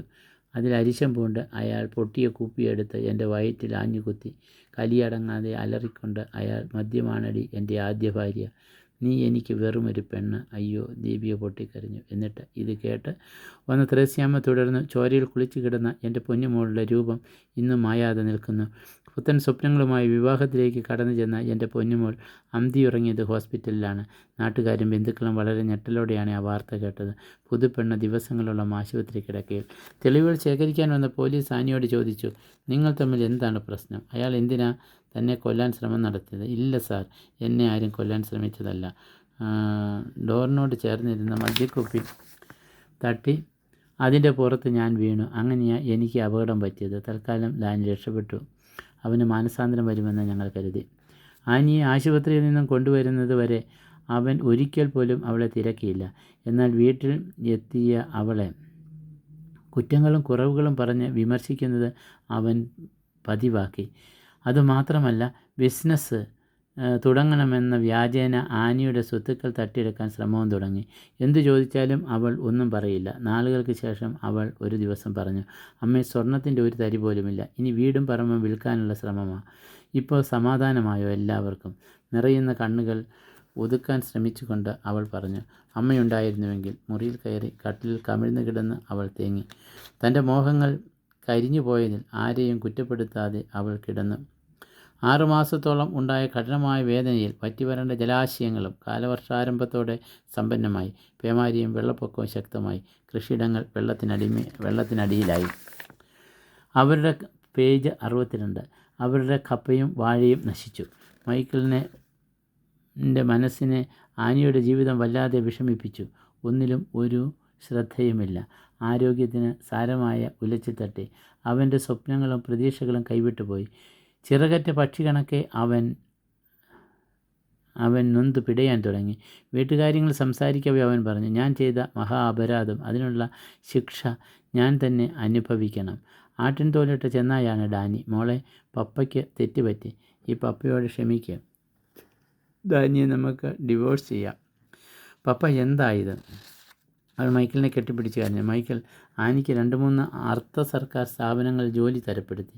പക്ഷേ എന്ത് ചെയ്യാൻ?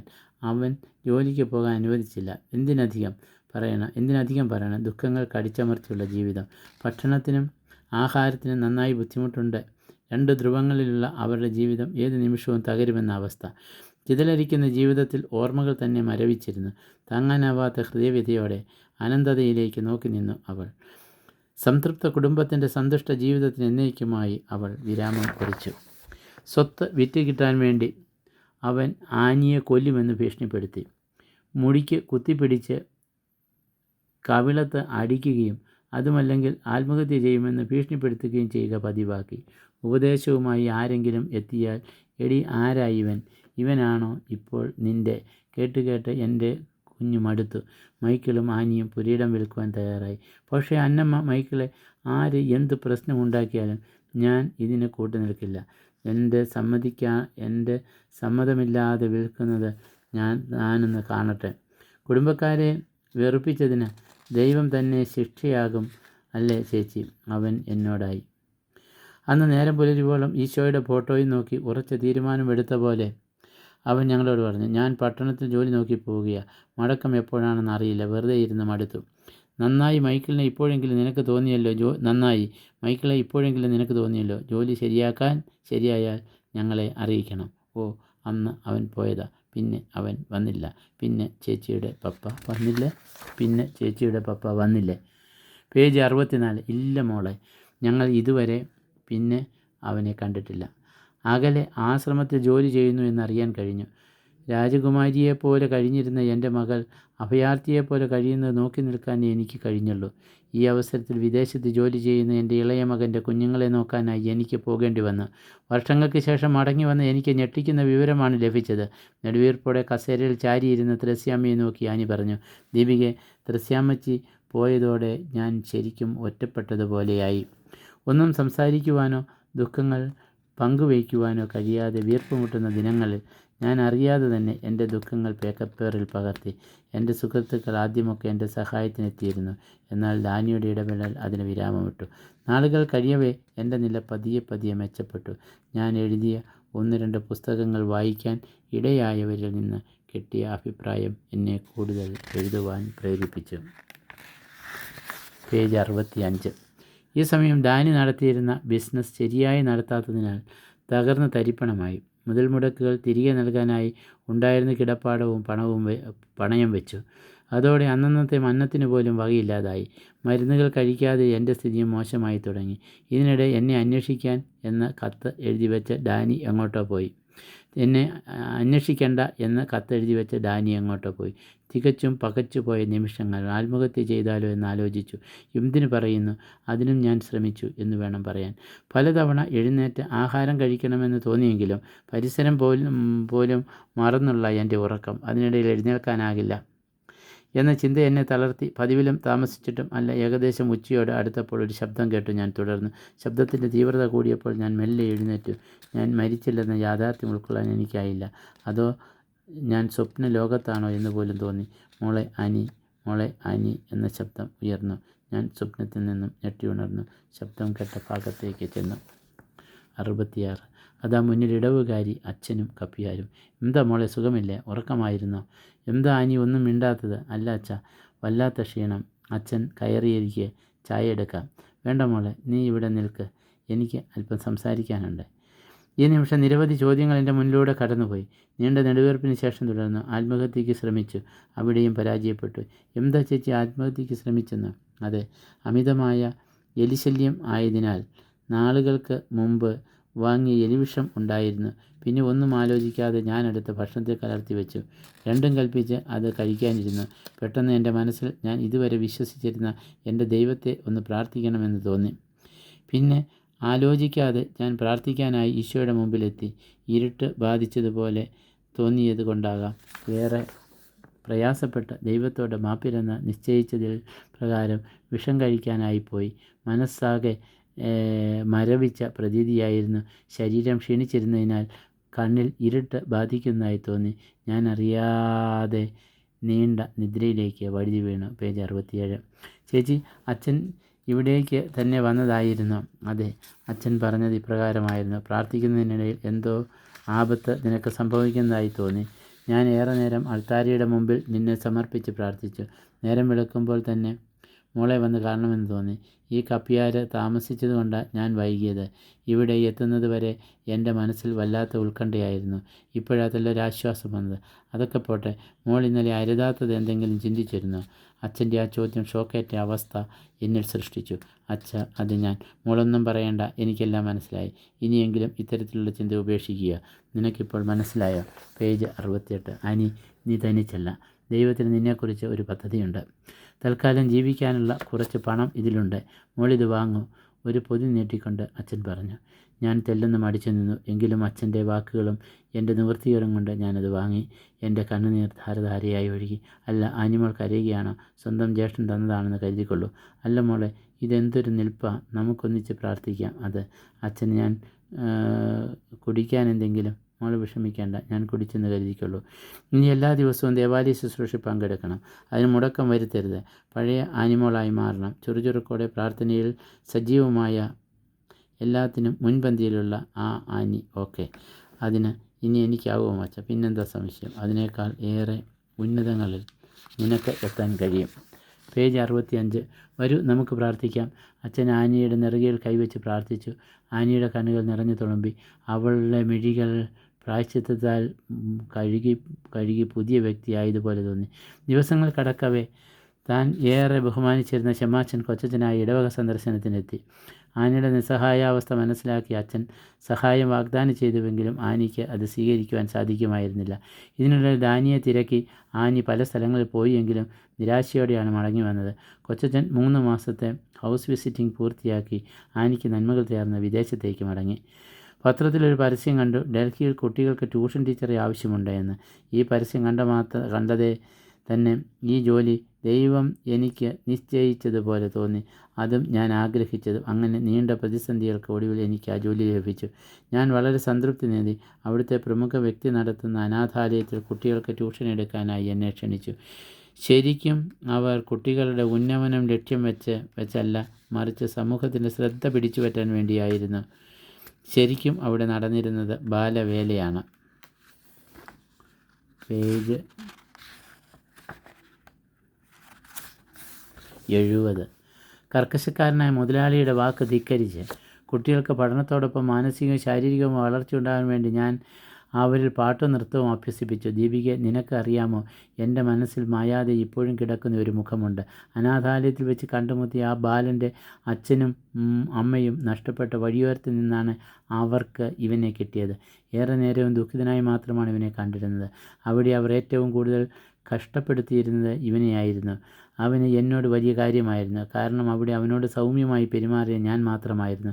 അതുകൊണ്ട് തന്നെ അവനെ ജീവിതത്തിലേക്ക് തിരിച്ചു കൊണ്ടുവരുവാൻ തന്നെ തീരുമാനിച്ചു. അവൻ എന്നെ സ്നേഹത്തോടെ ടീച്ചറമ്മ എന്നാണ് വിളിച്ചിരുന്നത്. ടീച്ചറമ്മ എന്നുള്ള വിളി കേൾക്കുമ്പോൾ എനിക്ക് പിറക്കാതെ പോയ മകനെ പോലെ തോന്നി. മകനാണോ ഇവൻ എന്ന് പോലും ഞാൻ ഓർത്തു പോകും. അങ്ങനെ അവനെ അരികിലിരുത്തുന്ന നിമിഷം എന്നിലെ മാതൃത്വം ഉണരും. ചേച്ചി, ചേച്ചി എന്താ അവൻ്റെ പേര്? അത് എനിക്ക് അങ്ങോട്ട് ഓർമ്മ വരുന്നില്ല ദീപിക. പേജ് 71. അരുൺ എന്നോ മറ്റോ ആണ് പേര്. ചേച്ചി, എന്നിട്ട് എന്തുണ്ടാവാൻ? ഒന്നും ഉണ്ടായില്ല. അനാഥാലയത്തിൻ്റെ മറവിൽ ബാലവേല നടക്കുന്നുവെന്ന് ശിശുക്ഷേമ വകുപ്പ് അറിയുകയുണ്ടായി. അങ്ങനെ അവിടെയുള്ള കുട്ടികളെ അവർ ഏറ്റെടുത്തു. ആണോ ചേച്ചി? ചേച്ചിക്ക് അപ്പോൾ വിഷമമായില്ലേ? വിഷമമോ? എന്തിന്? അവരുടെ നന്മയാണ് ഞാൻ ആഗ്രഹിച്ചത്. ആ നന്മ നിറവേറുമ്പോൾ ഞാൻ സന്തോഷിക്കുകയല്ലേ വേണ്ടത് ചേച്ചി? പിന്നെ അരുണിനെ കണ്ടിട്ടില്ലേ? ഒരു ടീച്ചർ എന്ന നിലയിൽ അരുൺ മാത്രമല്ല, ബാക്കി എല്ലാ കുട്ടികളും എനിക്ക് പ്രിയപ്പെട്ടവരാണ്. അവരെക്കുറിച്ച് കൂടുതൽ അന്വേഷിക്കുന്നതിന് മുമ്പ് തന്നെ ഞാൻ മാരക രോഗത്തിന് അടിമപ്പെട്ടു. ഒരു മാരുതി വാൻ ചീറിപ്പാഞ്ഞ് വീടിൻ്റെ മുറ്റത്ത് വന്നു. അതിൽ നിന്നും വെള്ള ഷർട്ടും കള്ളി ലുങ്കിയും ധരിച്ച് ഒരാൾ ഡ്രൈവർ സീറ്റിൽ നിന്നും ഇറങ്ങി. ഉടനെ തന്നെ ആനിയും ദീപികയും ത്രേസ്യാമ്മയും വീടിൻ്റെ ഉമ്മറത്ത് വന്നു. അയ്യോ, ഇത് എന്തൊരു വേഗതയാണ്! ഇങ്ങനെയൊന്നും വണ്ടി ഓടിക്കരുത് തോമാച്ചേട്ടാ. പേജ് 72. അങ്ങനെ പറഞ്ഞു കൊടുക്കുക ആനിമോളെ. പുറകിലത്തെ സീറ്റിലിരുന്ന് അനുമ പറഞ്ഞു. ആ തോമാച്ചനോട് എത്ര പറഞ്ഞാലും കേൾക്കില്ല. അവൻ്റെ ഇഷ്ടപ്രകാരമാണ് വണ്ടി ഓടിക്കുന്നത്. അവൻ്റെ പത്രാസ് കണ്ട വലിയ ഡ്രൈവറാണെന്ന് തോന്നി. ഇതാരാ ആനി ചേച്ചി? ഇതാണ് എൻ്റെ അച്ഛൻ, പെങ്ങൾ. തുടർന്ന് ദീപിക ഒരു വാക്ക് ഉച്ചരിക്കുന്നതിന് മുമ്പ് തന്നെ വാനിൽ നിന്നും 6-60 ഇടയിൽ പ്രായമുള്ള 10-20 പേർ ഇറങ്ങി വന്നു. അതിൽ 11 വയസ്സ് പ്രായമുള്ള പെൺകുട്ടി ആനിയമ്മ എന്ന് വിളിച്ചുകൊണ്ട് ആനിയുടെ അടുക്കലേക്ക് പോയി. ഈ സമയം ദീപിക പകച്ചുപോയി. ദീപികയുടെ മനസ്സിൽ ഇവർ ആരാണ് എന്നുള്ള ചോദ്യം ഉയർന്നു. ഉടനെ ഒരു ഉച്ചസ്വരത്തിൽ അമ്മ ചോദിച്ചു, എടി ആനി, ഇവൾ ആരാടി? ഞാൻ ഇതിനു മുമ്പ് ഈ കൊച്ചിനെ കണ്ടിട്ടില്ലല്ലോ. അമ്മച്ചി, ഇവളാണ് എന്നെ ശുശ്രൂഷിച്ച ഹോം നേഴ്സ് ദീപിക. നമസ്കാരം കൊച്ചെ. നമസ്കാരം അമ്മച്ചി. പേജ് 73. നിനക്ക് സുഖമാണോ കൊച്ചെ? അതെ അമ്മച്ചി. നീ എന്ത് ചെയ്യുവാടി കൊച്ചെ? ഞാനൊരു ഹോസ്പിറ്റലിൽ ഹോം നേഴ്സായി ജോലി ചെയ്യുന്നു. നേഴ്സോ? അതിന് എന്ത് കാശ് കിട്ടുമടി ആയമോ? ദീപിക അമ്മച്ചി ഇങ്ങനെയാണ് എല്ലാവരോടും, നീ അത് കാര്യമാക്കേണ്ട. കായ് എന്ന് പറഞ്ഞാൽ ശമ്പളത്തെയാണ് ഉദ്ദേശിച്ചത്. ഓ അമ്മച്ചി, ഞാൻ പ്രതിഫലം കാക്ഷിച്ച് അല്ല ജോലി ചെയ്യുന്നത്. ഇത് ഒരു സേവനമായിട്ടാണ് ഞാൻ കരുതുന്നത്. ഓ അങ്ങനെയോ? നീ ആരാടി, വലിയ പുണ്യവതിയാകാൻ നോക്കുകയാണ്? എന്താടി, ഞാൻ കളിവാക്ക് പറഞ്ഞപ്പോൾ നിൻ്റെ മുഖം ഉണങ്ങിയ കരിവേപ്പില പോലെയായല്ലോ. അത് വീട്ടിലേക്ക് അത് വിട്ടേക്ക് കൊച്ചേ. ആട്ടെ, നീ എന്താ വന്നത്? കുറേ ദിവസമായോ? അയ്യോ ഇല്ല അമ്മച്ചി, ഞാൻ കഴിഞ്ഞ ദിവസമാണ് ഇവിടേക്ക് വന്നത്. പേജ് 74. നീ ഇനിയും ഇവരോടൊപ്പം കാണുമോ? വർഷങ്ങൾക്ക് ശേഷമല്ലേ ഞാൻ ചേച്ചിയെ കാണുന്നത്. അപ്പോൾ ചേച്ചിയോടുള്ള പഴയകാല അനുഭവങ്ങൾ എനിക്ക് അറിയിക്കണം. എന്നാൽ മാത്രമേ ചേച്ചിയുടെ രക്ഷകനെ ചേച്ചിയിലേക്ക് എത്തിക്കാൻ പറ്റുകയുള്ളൂ. കൊച്ചെ, നിനക്ക് അറിയാമോ ആ മനുഷ്യനെ? അവർ ആരാടി? എന്തിനാ മറഞ്ഞു നിൽക്കുന്നത്? നിൻ്റെ ഇഷ്ടക്കാരിയല്ലേ ആനി? അവളെ വേദനിപ്പിക്കാതെ അത് ആരാണ് എന്ന് നിനക്ക് പറഞ്ഞു കൊടുക്കാമോ? പിണങ്ങു കൊടുക്കരുതോ? അമ്മച്ചി, സമയം കിട്ടുമ്പോൾ എല്ലാം പകൽ പോലെ തെളിയും. ഊവ് അമ്മച്ചി, ഞാനൊരു കാര്യം ചോദിച്ചോട്ടെ? അതിനെന്താടി, നീ ധൈര്യമായിട്ട് ചോദിച്ചു. അത് പറയടി അമ്മച്ചി. അമ്മച്ചിക്ക് ചേച്ചിയെ നല്ലതുപോലെ അറിയാമല്ലോ. എനിക്ക് ചേച്ചിയെക്കുറിച്ച് അറിയണമെന്നുണ്ട്. എന്തറിയാനാടി? ചേച്ചിയുടെ ജീവിതം. പേജ് 75. ചേച്ചിയുടെ ഡൽഹിയിലെ ജീവിതം ഞാൻ അറിഞ്ഞു. ആട്ടെ അമ്മച്ചി, ഇവിടെ ഒരു കുഞ്ഞു ബാലിക ചേച്ചിയെ ഓടി വന്ന് കെട്ടിപ്പിടിച്ചല്ലോ. ആരാ അത്? ഓ അതോ, അവളെ നിനക്ക് അറിയില്ല?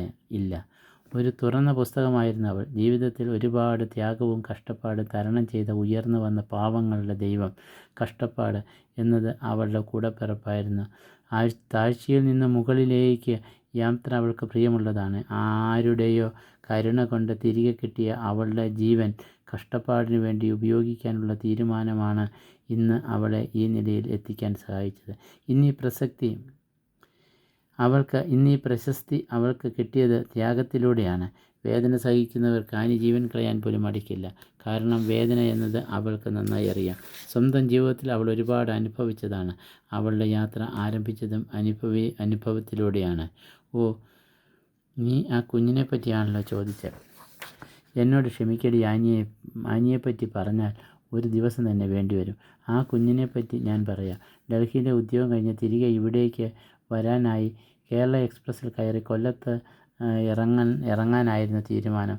ഭോപ്പാൽ സ്റ്റേഷൻ കഴിഞ്ഞ് ഒരു 5 മിനിറ്റ് അവൾ ബാത്റൂമിൽ കയറിയതും നല്ല ഓമനത്വമുള്ള ഒരു പെൺകുഞ്ഞ് വാഷ് ബേസിൻ്റെ ചുവട്ടിൽ പതുങ്ങി ഇരിക്കുന്നു. ആനിയെ കണ്ട മാത്രമേ ഭയന്നിട്ടാകും കൈകൂപ്പി ദയയ്ക്കായി യാചിച്ചു. ആനി അവളെ സൗമ്യമായി വിളിച്ച് അരികത്തിരുത്തി. എന്താ കുട്ടിക്ക് പറ്റിയത്? എങ്ങനെയായി ഇവിടെ എത്തിയത്? ആരാ കുട്ടി ഇവിടെ വിട്ടേച്ച് പോയത്? എന്നീ ചോദ്യങ്ങൾ ആനി അവളോട് ചോദിച്ചു. എന്നാൽ ആ പാവം ഭയത്തോടെ ചുറ്റും നോക്കിക്കൊണ്ടിരുന്നു. ആനി അവളെ ആശ്വസിച്ചു. പേടിക്കാതെ മോളെ, നിന്നെ ഞാൻ ഒന്നും ചെയ്യില്ല. പേജ് 77. അങ്ങനെ പതുക്കെ അവൾ മനസ്സ് തുറക്കാൻ തുടങ്ങി. എൻ്റെ പേര് മീര. ഭോപ്പാലിൻ്റെ ഉൾനാടൻ ഗ്രാമത്തിലെ നിർധന കുടുംബത്തിലെ 5 മക്കൾ ഒരുവളാണ് അവൾ. അച്ഛനമ്മമാരുടെ മൗന അനുവാദത്തോടെ പ്രധാന അധ്യാപകൻ അവളെ ഉപദ്രവിക്കുന്നതായി അവളിൽ നിന്ന് അറിയാൻ കഴിഞ്ഞു. അവളുടെ മൂത്ത ചേട്ടന്മാരുടെ വിജയത്തിനായി പല പ്രാവശ്യം അവൾ ബലിയാകേണ്ടി വന്നു. ഇതെല്ലാം കേട്ടപ്പോൾ മീരയെ എങ്ങനെ രക്ഷിക്കണമെന്നറിയാതെ ആനി പകച്ചുപോയി. ഭോപ്പാൽ സ്റ്റേഷൻ കഴിഞ്ഞപ്പോൾ ഒരു ആശ്വാസം തോന്നി. മാത്രമല്ല, ആ സ്കൂളിലെ സ്ഥിരം സംഭവമാണ് ഇതെന്ന് കൂടി അറിയാൻ കഴിഞ്ഞു. ഇതായിരുന്നു അവളുടെ ആദ്യത്തെ പ്രവർത്തനം. അമ്മച്ചി, ചേച്ചി, ആ കുട്ടിയെ എന്ത് ചെയ്തു? ഒരു സഹായി അവൾ താമസിച്ചിരുന്ന വീട് വിറ്റുകൊടുത്തു. മീരയെ സ്വന്തം മകളെപ്പോലെ വളർത്തി. വേണ്ടുന്ന വിദ്യാഭ്യാസം കൊടുത്തു. ആനിയുടെ ആ സഹായി അവളോടൊപ്പം 9 വർഷം ഉണ്ടായിരുന്നു. പിന്നീട് ഡൽഹിയിൽ സ്വകാര്യ സ്കൂളിൽ അധ്യാപനത്തോടൊപ്പം കൗൺസിലർ കൂടിയായിരുന്നു. പേജ് 78. അങ്ങനെ അവളുടെ ആദ്യത്തെ സേവനം പൂർത്തിയായി. ഒരിക്കൽ വഴിയോരത്ത് തളർന്നു കിടന്ന വൃദ്ധൻ, അതും മുടിയൊക്കെ വളർന്ന് ശരീരം മറയ്ക്കാൻ വേണ്ടി കീറിപ്പറിഞ്ഞ കുറേ തുണികൾ ശരീരത്തിൽ ചുറ്റിയിരുന്നു. ആ തുണിയാകട്ടെ അഴുകി ദുർഗന്ധം വമിക്കുന്ന നിലയിലായിരുന്നു. ആ മനുഷ്യൻ്റെ പ്രകൃതം കണ്ടാൽ തന്നെ അറിയാം ഭക്ഷണം കഴിച്ചിട്ട് ദിവസങ്ങളായി എന്ന്.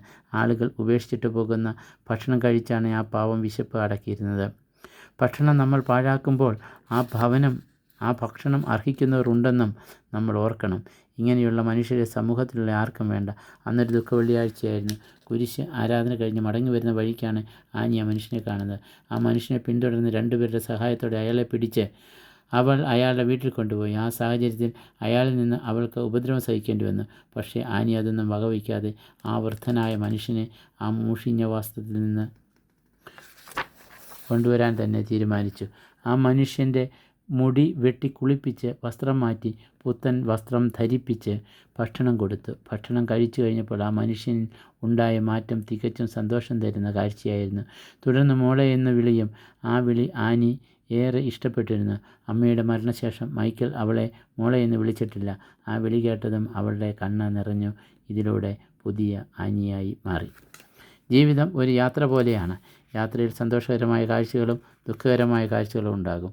ചിലരിൽ ദുഃഖകരമായ കാഴ്ചകൾ കൂടുതലായിരിക്കും. എന്നാൽ അതിൽ തളരാതെ അതും ജീവിതത്തിൻ്റെ ഭാഗം എന്ന് കരുതി നമ്മൾ ജീവിക്കണം. സന്തോഷം മാത്രമായാൽ അത് ജീവിതമല്ല എന്ന യാഥാർത്ഥ്യവും ആനി തിരിച്ചറിഞ്ഞു. പേജ് 80. അങ്ങനെ ഒറ്റപ്പെടലിൻ്റെ വേദന അവളിൽ നിന്ന് അകന്നു നിൽക്കാൻ തുടങ്ങി. അവിടെ നിന്ന് അവൾ തുടങ്ങിയത് ഒരു പ്രസ്ഥാനമാണ്. ഇന്ന് ഈ ലോകം അറിയുന്നു അവളെ ആരാധിക്കുന്ന പ്രസ്ഥാനം. ഒരു ലാഭവും ആനി അതിൽ നിന്നും പ്രതീക്ഷിക്കുന്നില്ല. അവളെ ആശ്രയിക്കുന്ന ഒരുപാട് പേരുണ്ട്. അവരുടെ സുരക്ഷയാണ് അവളുടെ ലക്ഷ്യം. ആനി എപ്പോഴും പറയും എന്ത് ദുരിതം സംഭവിച്ചാലും സത്യം വെടിഞ്ഞ് ഒരു പ്രവൃത്തിയും ചെയ്യുകയില്ല എന്ന്. മരണത്തിൻ്റെ പടിവാതിൽ നിന്നിരുന്ന അവളെ ജീവിതത്തിലേക്ക് തിരികെ കൊണ്ടുവന്ന ആ മഹത് വ്യക്തി ആരാണ് എന്ന് അറിയാൻ പറ്റാത്ത നിരാശ ഇന്നും അവളെ തളർത്തുന്നുണ്ട്. ചേച്ചി, അറിയേണ്ട സമയം വരും അമ്മച്ചി. അന്ന് ദൈവം ചേച്ചിയുടെ മുന്നിൽ ഒരു വ്യക്തിയെ കൊണ്ടുവരും. ഈ പ്രതീക്ഷയിലാണ് ഞങ്ങളെല്ലാവരും. അവൾ അടിപതറാതെ ഓരോ ചുവട് മുന്നോട്ട് വയ്ക്കുമ്പോഴും അവളുടെ രക്ഷകൻ ഉണർന്ന് പ്രവർത്തിക്കുകയാണ്. ഇന്ന് പാവപ്പെട്ടവർക്കും തെരുവിൽ ഉപേക്ഷിക്കപ്പെട്ടവർക്കും അലഞ്ഞു തിരിഞ്ഞ് നടക്കുന്നവർക്കും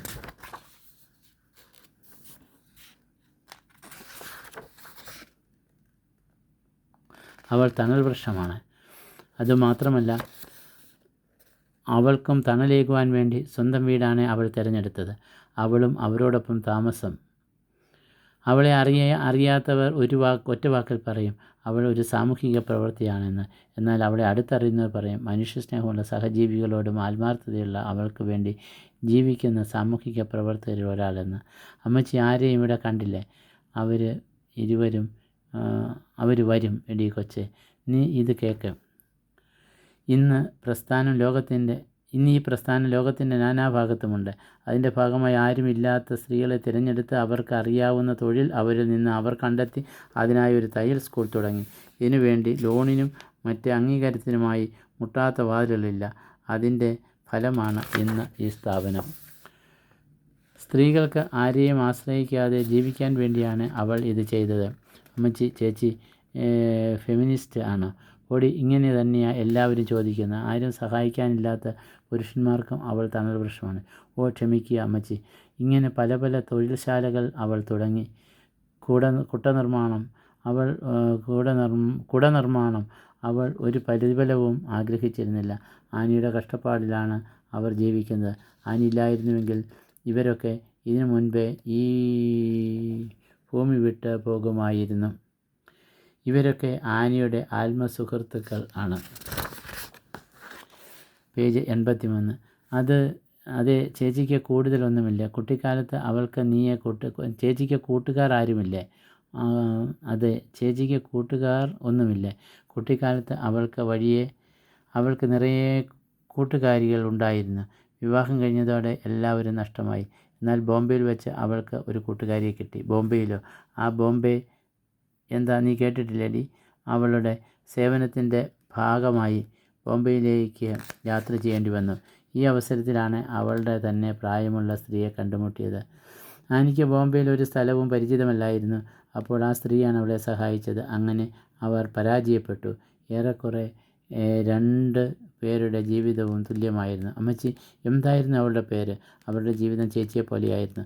അവളുടെ പേര് സ്നേഹ. പേര് എന്ന പോലെ എല്ലാവരോടും സ്നേഹമായിരുന്നു അവൾക്ക്.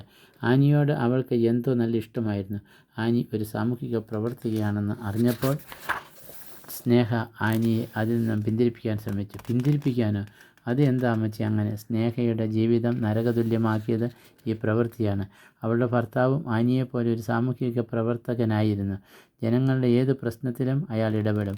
അവർക്ക് വേണ്ടതെല്ലാം ചെയ്തു കൊടുക്കും. വലിയ അധികാരത്തിലിരിക്കുന്നവരാണോ പണക്കാരനാണോ എന്ന് പോലും നോക്കാതെ അദ്ദേഹം സത്യത്തിനു വേണ്ടി പോരാടും. തിന്മ നടക്കുന്നത് കണ്ടാൽ അദ്ദേഹം ഒരിക്കൽ പോലും വെറുതെ ഇരിക്കുകയില്ല. അതിനാൽ ഒരുപാട് ഭീഷണികൾ അദ്ദേഹത്തിന് നേരിടേണ്ടി വന്നിട്ടുണ്ട്. അതൊരിക്കലും വകവയ്ക്കാതെ സ്വന്തം ഭാര്യയുടെ വാക്കുപോലും കേൾക്കാതെ അദ്ദേഹം സത്യത്തിനു വേണ്ടി പോരാടി. അവസാനം അതിൻ്റെ ഫലമായി സ്വന്തം ജീവൻ അദ്ദേഹത്തിന് ബലി നൽകേണ്ടി വന്നു. അങ്ങനെ സ്നേഹയ്ക്ക് താങ്ങും തണലുമായിരുന്ന ഭർത്താവിന് നഷ്ടമായി. പിന്നീട് അവൾക്ക് സമൂഹത്തെ വളരെ ഭയമായിരുന്നു. അയാൾ മൂലം ജീവിതം തിരിച്ചു കിട്ടിയ ഒരുപാട് പേർ അയാളുടെ മരണവാർത്ത, പേജ് 85, അയാളുടെ മരണവാർത്ത അറിഞ്ഞ് അവളുടെ അടുത്തേക്ക് ചെന്നു. എന്നാൽ അവരോട് സംസാരിക്കാൻ അവൾ കൂട്ടാക്കിയില്ല. ഒരുപക്ഷെ തൻ്റെ ഭർത്താവ് പോയതിലുള്ള ദുഃഖവും അതിന് കാരണക്കാർ ഇവരുമായതിലുള്ള ബോധ്യം കൊണ്ടാകാം ആനിയും ആയിട്ടുള്ള സൗഹൃദമാണ് അവളിൽ മാറ്റം വരുത്തിയത്. ആനിയിലൂടെ അവൾക്ക് പുതിയ ജീവിതം കിട്ടി. ബോംബെയിൽ ഒരു കൗൺസിലറായി അവൾ സേവനം അനുഷ്ഠിക്കുന്നു. നേരം പുലർന്നു. നിർത്താതെയുള്ള ഫോൺ ബെൽ കേട്ടാണ് ദേവി ഉണർന്നു നോക്കിയപ്പോൾ നേരം തന്നെ വെളുത്തു. എല്ലാവരും നല്ല ഉറക്കം. പതിവിലും വിളറി മുഖത്തോടെയാണ് ആനി ഉണർന്നത്. ആനിക്ക് കാപ്പിയുമായി വന്ന ദീപിക ചോദിച്ചു, എന്ത് പറ്റി ചേച്ചി? ദീപിക, നീ എനിക്ക് വളരെയധികം സഹായം ചെയ്തിട്ടുണ്ട്. അതിൽ ഞാൻ എൻ്റെ മരണം വരെ കടപ്പെട്ടിരിക്കും. എന്താ ചേച്ചി ഇങ്ങനെയൊക്കെ പറയുന്നത്? തിരിച്ച് എന്തെങ്കിലും പ്രതീക്ഷിച്ചിട്ടാണോ ഞാൻ ഇത് ചെയ്തത്? ചേച്ചിയെ എൻ്റെ ചേച്ചിയെപ്പോലെയാണ് ഞാൻ കരുതുന്നത്. അതൊക്കെ ശരി തന്നെ. പക്ഷേ ഒരു അമ്പരപ്പിലൂടെ ദീപിക ചോദിച്ചു, എന്താ ചേച്ചി? ഒന്നുമില്ല ദീപിക. ഇതിനിടെ ആനിയുടെ ദേഹത്തു നിന്ന് വിയർപ്പ് തുള്ളികൾ ഒഴുകി. ക്ഷണനേരം അവളുടെ ബോധം നഷ്ടമായി. ദേവി ഉടൻ തന്നെ അലറി വിളിച്ചു.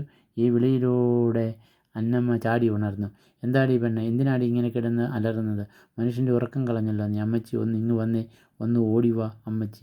ദേവികയുടെ മുഖത്തിലെ ഭയം കണ്ടപ്പോൾ എന്തോ കുഴപ്പമുള്ളതായി അന്നമ്മയ്ക്ക് തോന്നി. എന്താടി മോളെ, എന്തു പറ്റി? ആനി കൊച്ച് എവിടെ? ആനി ചേച്ചി, പേജ് 87. അവൾക്ക് എന്തു പറ്റി? ചേച്ചിയുടെ ബോധം പോയി അമ്മച്ചി. എന്താ ബോധം പോയി എന്നോ? എന്നിട്ട് നീ ഇവിടെ മല പോലെ നിൽക്കുകയാണോ? വാ ആനി കൊച്ചെ. ആനി എഴുന്നേറ്റടി അന്നമ്മച്ചി. ആനി വിളിക്കുന്നു. എന്ത് എഴുന്നേറ്റടി മോളെ. ഇങ്ങനെ അന്നമ്മ 3 പ്രാവശ്യം വിളിച്ചിട്ടും ഒരു പ്രയോജനമില്ല. ഉടനെ തന്നെ മേശപ്പുറത്തിരുന്ന് വെള്ളമെടുത്ത് ആനിയുടെ മുഖത്ത് തളിച്ച് ഒരു ഞെട്ടലോടെ ആനി ഉണർന്നപ്പോഴാണ് ദീപികയ്ക്ക് ജീവൻ തിരിച്ചു കിട്ടിയത്. ആ സമയം തന്നെ ത്രേസ്യാമ്മ ഉണർന്ന് അവരുടെ അടുത്തേക്ക് ഓടി വന്നു. എന്താ ഇവിടെ ഒരു ബഹളം? അത് ആനിക്കൊച്ചിൻ്റെ ബോധം പോയത്. എന്താ അന്നമ്മേ നീ പറയുന്നത്? കുഞ്ഞിന് കുഴപ്പമൊന്നുമില്ലല്ലോ? ഇല്ല എൻ്റെ ത്രേസ്യാമ്മച്ചി, എനിക്ക് ഒരു കുഴപ്പമില്ല, ഒരു പരുക്കൻ സ്വരത്തിൽ ആനി പറഞ്ഞു. ഇല്ല ചേച്ചി, കള്ളം പറയുന്നത്. ചേച്ചിയുടെ മുഖം വിളറി വെളുത്തായിരിക്കുന്നു. ശരിയാടി ദീപിക നീ പറയുന്നത്. ഇവൾക്ക് തീരെ സുഖമില്ല. നമുക്ക് ആശുപത്രിയിൽ പോകാം. അയ്യോ വേണ്ട അന്നമ്മച്ചി, എനിക്ക് ആശുപത്രി ഒന്നും പോവേണ്ട. ഇതൊരു തലകറക്കമാണ്. അതിനുള്ള ടാബ്ലറ്റ് ഗുളിക കഴിച്ചാൽ മതി, ശരിയാകും. എന്ത് കഴിച്ചാൽ മതിയെന്ന്? ടാബ്? ഓ, അത് എന്ത് കുന്തം. എൻ്റെ അമ്മച്ചി ഗുളിക കഴിച്ചാൽ മതിയെന്ന് ചേച്ചി പറഞ്ഞു. ഓ അങ്ങനെ പറ. നമുക്ക് ഇംഗ്ലീഷ് ഒന്നും വശമില്ല. അത് പോട്ടെ, ഗുളിക ഒന്നും കഴിച്ചാൽ ശരിയാവില്ല. നമുക്ക് ആശുപത്രിയിൽ തന്നെ പോകണം. അവിടെ വൈദ്യന്മാരുണ്ടല്ലോ. അതെ ആനി ചേച്ചി, നമുക്ക് പോവാം. ഡോക്ടർ? വേണ്ട അന്നമ്മച്ചി, ദീപിക ഇവിടെ ഉണ്ടല്ലോ. കൊള്ളാം. അവൾ അലറി വിളിക്കുകയാണ് ചെയ്തത്. ശരിയാ ചേച്ചി, ഞാൻ പേടിച്ചു പോയി. നമുക്ക് ആശുപത്രിയിൽ തന്നെ പോകാം. ഡോക്ടറിനോട് കാര്യവും പറയാം. ഇനി പറഞ്ഞു നിൽക്കാനൊന്നും സമയമില്ല. മത്തായിച്ചൻ ഇത് എവിടെ പോയി കിടക്കുക? ഞാൻ ഇവിടെ ഉണ്ട് അന്നമ്മച്ചി. പെട്ടെന്ന് വണ്ടിയെടുക്കുക. ആനിക്കൊച്ചിനെ ആശുപത്രിയിൽ എത്തിക്കണം. അയ്യോ എന്തു പറ്റി കൊച്ചിന്? അവൾക്ക് ചെറിയൊരു തലകറക്കം. നീ ഇങ്ങനെ സംസാരിക്കാതെ വേഗം വണ്ടിയെടുത്ത് മത്തായിച്ച. ഓ ശരി അമ്മച്ചി. അങ്ങനെ അവർ യാത്ര പുറപ്പെട്ടു. വൈകാതെ തന്നെ അവർ ആശുപത്രിയിലെത്തി.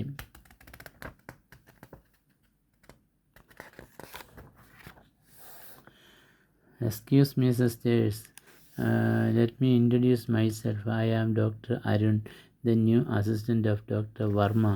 Welcome Dr. നോക്കൂ അരുൺ, ഇത് എൻ്റെ പേഷ്യൻ്റ് ആനി. തങ്ങൾ ആദ്യം ഇവരെ നോക്കൂ. ലിവർ ട്രാൻസ്പ്ലാന്റേഷൻ കഴിഞ്ഞ് വർഷങ്ങൾ കൊണ്ട് എൻ്റെ ചികിത്സയിലാണ്. ബോഡി ഫുൾ വീക്കാണ്. ഒന്നിനെയും തരണം ചെയ്യാനുള്ള ആൻറ്റിജൻ ഇവരുടെ ബോഡിയിലില്ല.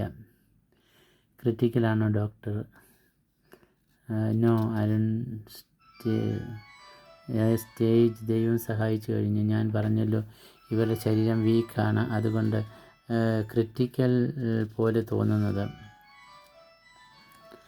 ലിവർ ട്രാൻസ്പ്ലാന്റേഷൻ കഴിഞ്ഞിട്ടും മെഡിസിൻ കഴിക്കാറില്ല. ആനി ഈ സമയം ഭക്ഷണത്താൽ സൈഡ് മറിഞ്ഞ് മയക്കത്തിലായിരുന്നു. സിസ്റ്റർ, ആനിയെ ഒന്ന് എഴുന്നേൽപ്പിച്ച്. ചേച്ചി. ആനി എഴുന്നേറ്റ്. ഡോക്ടർ വന്നിട്ടുണ്ട്. പേജ് 92. ആനിയെ കണ്ട മാത്രയിൽ ഡോക്ടർ അരുൺ ഒന്ന് ഞെട്ടി. ഉടനെ ഉച്ചസ്വരത്തിൽ ടീച്ചറമ്മേ എന്ന് അരുൺ വിളിച്ചു. ഈ വിളിയിൽ എല്ലാവരും ഒന്ന് പകച്ചു. പേജ് 92. എന്താ അരുൺ, താങ്കൾക്ക് ആനിയെ പരിചയമുണ്ടോ? നിറകണ്ണുകളോടെ അരുൺ പറഞ്ഞു. ഇത് എൻ്റെ ടീച്ചറമ്മയാണ് ഡോക്ടർ. ടീച്ചറമ്മയോ? അതെ ഡോക്ടർ. ഞാൻ ഇന്നിവിടെ നിങ്ങളെല്ലാവരോടും കൂടെ നിൽക്കാൻ കാരണം ഈ ടീച്ചറമ്മയാണ്. ഇവരില്ലായിരുന്നെങ്കിൽ എൻ്റെ ജീവിതം തെരുവിലായിരുന്നേനെ. കണ്ണു തുറന്ന് ആനി അടുത്തു നിന്നവരൊന്ന് നോക്കി. ഒന്നും മനസ്സിലാകാത്ത വിധത്തിൽ ഈ മോൻ എന്താ പറയുന്നത്? എനിക്ക് ഒന്നും മനസ്സിലാകുന്നില്ലല്ലോ. പേജ് 93.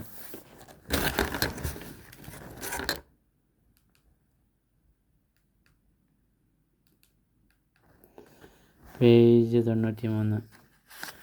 അച്ഛനും അമ്മയും ഉപേക്ഷിച്ച് എല്ലാവരുടെയും പരിഹാസപാത്രമാകുന്ന എന്നെപ്പോലുള്ള അനാഥർ, അവർക്ക് അഭയമാകുന്ന അനാഥാലയങ്ങൾ, ഇതിൻ്റെ പേരിൽ ചൂഷണം ചെയ്യുന്ന മുതലാളിമാർ. അങ്ങനെ ഒരനാഥാലയത്തിൽ ഞാനും എത്തി.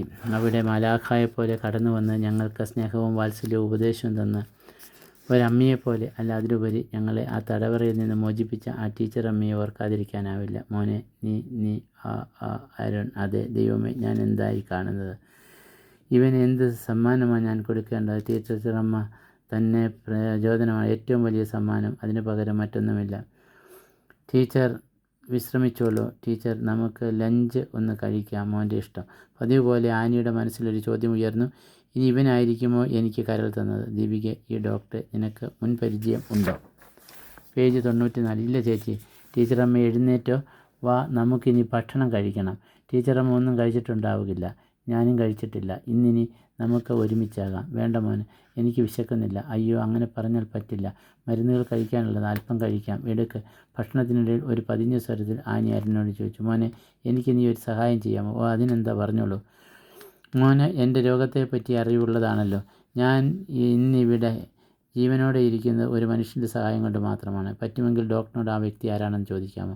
ഞാൻ ശ്രമിക്കാം ടീച്ചറമ്മേ. പറ്റുമെന്ന് എനിക്ക് ഉറപ്പ് തരാൻ കഴിയുകയില്ല. മരണവീടെന്ന പോലെ പ്രകൃതിമുഖമായിരുന്നു. ഹോസ്പിറ്റലിൽ വന്നിട്ട് ആഴ്ച 1 കഴിഞ്ഞു. കണ്ണുനീരിൽ അലിഞ്ഞുപോയ ശബ്ദത്തിൽ ഗാംഭീര്യം വരുത്തിക്കൊണ്ട് ആനി. ഡോക്ടർ, എനിക്ക് ഡിസ്ചാർജ് വേണം. റിപ്പോർട്ട് നോക്കട്ടെ, എന്നിട്ടാകാം. സാറേ, എനിക്ക് ആ കൊച്ചിൻ്റെ ദീനം നന്നായി മാറിയിട്ട് വിട്ടാൽ മതി. അവൾ പറയുന്നത് ആനിക്കൊച്ചിൻ്റെ ദീനം നന്നായി മാറിയിട്ട് വിട്ടാൽ അവൾ പറയുന്നത് കാര്യമാക്കണ്ട. അന്നാമ്മച്ചി കഠിനമായ യാതനകളിൽ വീണുപോകാതെ പ്രാണനെ ചേർത്ത് പിടിക്കാൻ തനിക്ക് കരുത്തേകിയ ജീവിതത്തിൻ്റെ കെട്ടുപോയ സന്തോഷങ്ങളെയും തിരികെ തന്ന ഒരു കൂട്ടായ എൻ്റെ വരവ് പ്രതീക്ഷിച്ച് പ്രാർത്ഥനയിൽ കഴിയുന്ന കാര്യം അമ്മച്ചി മറന്നു. അന്നമ്മച്ചി പറയുന്നത് കാര്യമാക്കേണ്ട ഡോക്ടർ. ഓക്കെ ആയി. നാളെ OPയിലേക്ക് വരൂ. നമുക്ക് വേണ്ടതുപോലെ ചെയ്യാം. ഡോക്ടറിൻ്റെ മുറിയുടെ പുറത്ത് തൻ്റെ ഊഴം കാത്ത് ചിന്തയിൽ മുഴുകി ആനി ഇരിക്കവേ പുറത്ത് ആംബുലൻസിൻ്റെ സൈറൻ മുഴങ്ങി കേട്ടിടത്തേക്ക് ശ്രദ്ധ തിരിച്ചു. പേജ് 96. ചോരയിൽ കുളിച്ച ഒരു കുഞ്ഞിനെ മാറോട് ചേർത്ത് കാഷ്വാലിറ്റിയിലേക്ക് പായുന്ന 45 വയസ്സിൽ മേൽ പ്രായം തോന്നിക്കുന്ന അയാളിലേക്ക് ദൃഷ്ടി പതിഞ്ഞു. അയാളുടെ വസ്ത്രങ്ങൾ ഇതിനോടകം രക്തത്താൽ നനഞ്ഞ സ്ഥിതിയിലായിരുന്നു. അയാളുടെ കണ്ണുകൾ പരിചിതം പോലെ തോന്നി. ചുറ്റും കൂടിയ ആളുകളിൽ നിന്ന് അയാൾ സ്ഥലത്തെ പ്രധാന സാമൂഹ്യ പ്രവർത്തകർ ഒരാളാണെന്നും അയാളുടെ ജീവനും ജീവിതവും മറന്ന് ഇതിനായി ഇറങ്ങിത്തിരിച്ച വ്യക്തിത്വമാണെന്നും മനസ്സിലായി. ആനിയുടെ കണ്ണുകൾ അദ്ദേഹത്തെ തിരഞ്ഞു. കുറച്ച് സമയത്തിന് ശേഷം കാഷ്വാലിറ്റിയുടെ പുറത്തേക്ക് വന്ന അയാൾ കൂടെയുള്ളവരെ സമാധാനിപ്പിക്കുന്നത് അവളുടെ ശ്രദ്ധയിൽപ്പെട്ടു. ഇതെല്ലാം ദീപിക നിരീക്ഷിക്കുന്നുണ്ടായിരുന്നു. ദീപിക ആനിയോട് എന്തോ പറയാനായി മുന്നോട്ടാഞ്ഞതും ആനി അയാളുടെ അടുത്ത് എത്തിക്കഴിഞ്ഞു. ആനിയെ കണ്ടതും അയാൾ പുഞ്ചിരിയോടെ തിരക്കി. നിനക്ക് സുഖമാണോ? ദീർഘകാലത്തെ പരിചയം കലർത്തിയ ചോദ്യത്തിൽ ആനി ആദ്യമൊന്ന് പകച്ചു. അപ്പോഴേക്കും ദീപിക അവരുടെ അടുത്തേക്ക് എത്തി. പേജ് 99. പേജ് 97. ചേച്ചിക്ക് പിടികിട്ടിയോ? ഈ നിൽക്കുന്നയാളെ ഓർമ്മ കിട്ടുന്നില്ലല്ലോ. നീട്ടി വളർത്തിയ മുടിയും ദീക്ഷയും കണ്ടിട്ട് എന്തോ ആശ്രമവാസിയാണെന്ന് മനസ്സിലായി. അയാളുടെ ഈ പ്രവൃത്തിയിൽ എനിക്ക് അഭിമാനം തോന്നുന്നു ദീപികയെ. സമയം കഴിയും തോറും ആനിയെ കാണുന്നതിൽ പന്തികേട് തോന്നി അന്നാമ്മ ഇവരെ തിരക്കി OPയിലെത്തി. ഇതേവരെ ഡോക്ടറെ കണ്ടില്ലേ? അന്നാമ്മച്ചി എന്തിനാ വരുന്നത്? റൂമിൽ ഇരുന്നാൽ പോരായിരുന്നു? ഹായ് ആൻറ്റി, എന്നെ മനസ്സിലായോ? ഇവൻ ആരാടി? ദീപികയുടെ നേർക്ക് തിരിഞ്ഞ് അന്നാമ്മ ചോദിച്ചു. നിൻ്റെ കെട്ടിയവനാണ്. കണ്ടിട്ട് ഒരു വശപിശ തോന്നുന്നു. എടാ കൊച്ചിനെ, നിൻ്റെ ഏത് വകയിലാടാ ഞാൻ ആൻറ്റി. പേജ് 98. ദീപിക തുടർന്നു. ആനി ചേച്ചിയെ ജീവിതത്തിലേക്ക് തിരികെ കൊണ്ടുവന്ന ആ മഹത് വ്യക്തി എന്നെങ്കിലും ഒരു നാൾ ചേച്ചി നിങ്ങളെ കണ്ടെത്തുമെന്ന് എനിക്ക് ഉറപ്പുണ്ടായിരുന്നു. ഇത്രയും നാൾ ചേച്ചി നിങ്ങളെ തിരക്കാത്ത ദിവസമില്ല. ഇതെല്ലാം കേട്ട് ആനിയുടെ മുഖത്ത് സംശയവും ആകാംക്ഷയും നിഴലിച്ചു. അത് മനസ്സിലാക്കിയ നഴ്സ് ദീപിക കാര്യങ്ങൾ വ്യക്തമാക്കി. അന്ന് ആ ഡിസംബർ മാസത്തിൽ വഴിവക്കിൽ കുഴഞ്ഞു വീണ അവശനിലയിലായ ചേച്ചിയെ ഇദ്ദേഹമാണ് ആശുപത്രിയിൽ എത്തിച്ചത്. കരളിന് ഗുരുതര രോഗമാണ്. ഉടനടി കരൾമാറ്റ ശസ്ത്രക്രിയ വേണമെന്നും അറിയിച്ച് ഡോക്ടറോട് തൻ്റെ രക്തം പരിശോധിക്കുവാനും താൻ കരൾ പകർന്നു നൽകാൻ സന്നദ്ധവുമാണെന്ന് അയാൾ അറിയിച്ചു. തുടർ പരിശോധനയിൽ അദ്ദേഹത്തിൻ്റെ കരൾ ചേച്ചിക്ക് ശരിയാവുമെന്ന് കണ്ടെത്തിയ ഡോക്ടർ ഓപ്പറേഷന് വേണ്ടുന്ന ഏർപ്പാടുകൾ ചെയ്തു. എല്ലാം വിജയകരമായി പൂർത്തിയാക്കി ശേഷം ചേച്ചിയെ ആശുപത്രി ശുശ്രൂഷിക്കാൻ എന്നെ ചുമതലപ്പെടുത്തുകയും ചെയ്തു. പേജ് 99. പെണ്ണെ, പഴംപുരാണം വിളമ്പാതെ ഇവൻ ആരാണെന്ന്, എന്തിനാ ആനി കൊച്ചിനെ സഹായിച്ചതെന്നും വേഗം പറഞ്ഞു. ആനി, ഞാൻ ആരായെന്ന് എനിക്കല്ലേ അറിയൂ. ഞാൻ ഡാനി. ഇവളുടെ എന്ത്? എൻ്റെ ഡാനിയോ? ഇത് എനിക്ക് ഒരിക്കലും വിശ്വസിക്കാൻ കഴിയുന്നില്ല ദീപിക. അതെ, ഞാൻ തന്നെ. ഞാൻ ഒരു ഉച്ചസ്വരത്തിൽ പറഞ്ഞ അതെ ഞാൻ തന്നെ എന്ന് ഉച്ചസ്വരത്തിൽ പറഞ്ഞ ഡാനി അവളുടെ അടുത്തേക്ക് വന്നു. എൻ്റെ കണ്ണുകളിൽ ഇരുട്ട് കയറി. വെള്ളം നിറഞ്ഞു. അവിടെ ഒരു കടലാകുമോ എന്ന് ഞാൻ ഭയന്നു. നെഞ്ചു കത്തി ഹൃദയം ഉറക്കെ മന്ത്രിച്ചു. തനിക്കുള്ളത് കിട്ടിയെന്ന സമാധാനത്തോടെ, അതിലേറെ സന്തോഷത്തോടെ ഇതെങ്ങനെ സംഭവിച്ചു? പതിയെ ഞാൻ തലയുയർത്തി. ദൈവമേ, ഇത് വെറുമൊരു സ്വപ്നമാണോ? എന്നാൽ സത്യം ഒരിക്കലും സ്വപ്നമാവുകയില്ലല്ലോ. പൊടുന്നനെ അവനിൽ നിന്നുള്ള മറുപടി, എൻ്റെ ഈ മാറ്റത്തിൽ നിനക്ക് അത്ഭുതം തോന്നുന്നോ? എന്ത്? എൻ്റെ ഈ മാറ്റത്തിൽ നിനക്ക് അത്ഭുതം തോന്നുന്നോ? പേജ് 100. എന്നാൽ അതിന് കാരണം നീയാണ്. ഞാനോ? ആനി, വർഷങ്ങൾക്ക് മുമ്പ് നിന്നെ ഉപേക്ഷിച്ച് മദ്യലഹരിയിൽ വീട് വിട്ടിറങ്ങിയ ഞാൻ എത്തപ്പെട്ടത് മെൻ്റൽ ഹോസ്പിറ്റലിലാണ്. അവിടെ നിന്നാണ് ഈ മാറ്റത്തിന് തുടക്കം. ആനി, എൻ്റെ ഈ മാറ്റത്തിന് നിമിത്തമായത് ആ പഴയ ഷമ്മാശനാണ്. അദ്ദേഹം നടത്തുന്ന ഹോസ്പിറ്റലിലായിരുന്നു എൻ്റെ ചികിത്സ. അവിടെ ലഹരിക്ക് അടിമപ്പെട്ടവർക്കായി ധ്യാനവും കൗൺസിലിങ്ങും നടത്തുന്നുണ്ട്. എടാ കൊച്ചനെ, നിന്നെ അച്ഛന് മനസ്സിലായോ? ഇല്ല അമ്മച്ചി. മുഷിഞ്ഞു നാറിയ എന്നെ എങ്ങനെയാണ് മനസ്സിലാകുന്നത്? പിന്നെ വായിൽ നിന്ന് വരുന്നത് പുളിച്ച തെറി. അതും ഇവളെയും ഷമ്മാശിനെയും ചേർത്ത്. അച്ഛൻ ക്രമേണ എന്നെ പഠിക്കുകയായിരുന്നു. ക്ഷമയോടെ എല്ലാം പറഞ്ഞ് മനസ്സിലാക്കി ജീവിതത്തിലേക്ക് തിരികെ കൊണ്ടുവന്നു. സുബോധത്തിലേക്ക് വന്ന ഞാൻ ആദ്യം ആവശ്യപ്പെട്ടത് ആനിയെ കാണണമെന്നായിരുന്നു. എൻ്റെ ആഗ്രഹപ്രകാരം ഞങ്ങൾ ആനിയെ അന്വേഷിച്ചിറങ്ങിയതാണ്. എവിടെ ആണെന്ന് ഞങ്ങൾക്ക് അറിയില്ലല്ലോ. പേജ് 101. ദൈവം കാട്ടിത്തരുമെന്ന ഉറച്ച വിശ്വാസം. അച്ഛാ, വണ്ടിക്ക് വേഗത പോരാ, ഒന്ന് ചവിട്ടിവിട. ആനിയെ കണ്ടു എനിക്ക് മാപ്പ് പറയണം. അങ്ങനെ ഓരോന്ന് പറഞ്ഞ് യാത്രയിൽ മുഴുകി ഇരിക്കവേ വഴിയോരത്ത് ഒരാൾക്കൂട്ടം കണ്ട്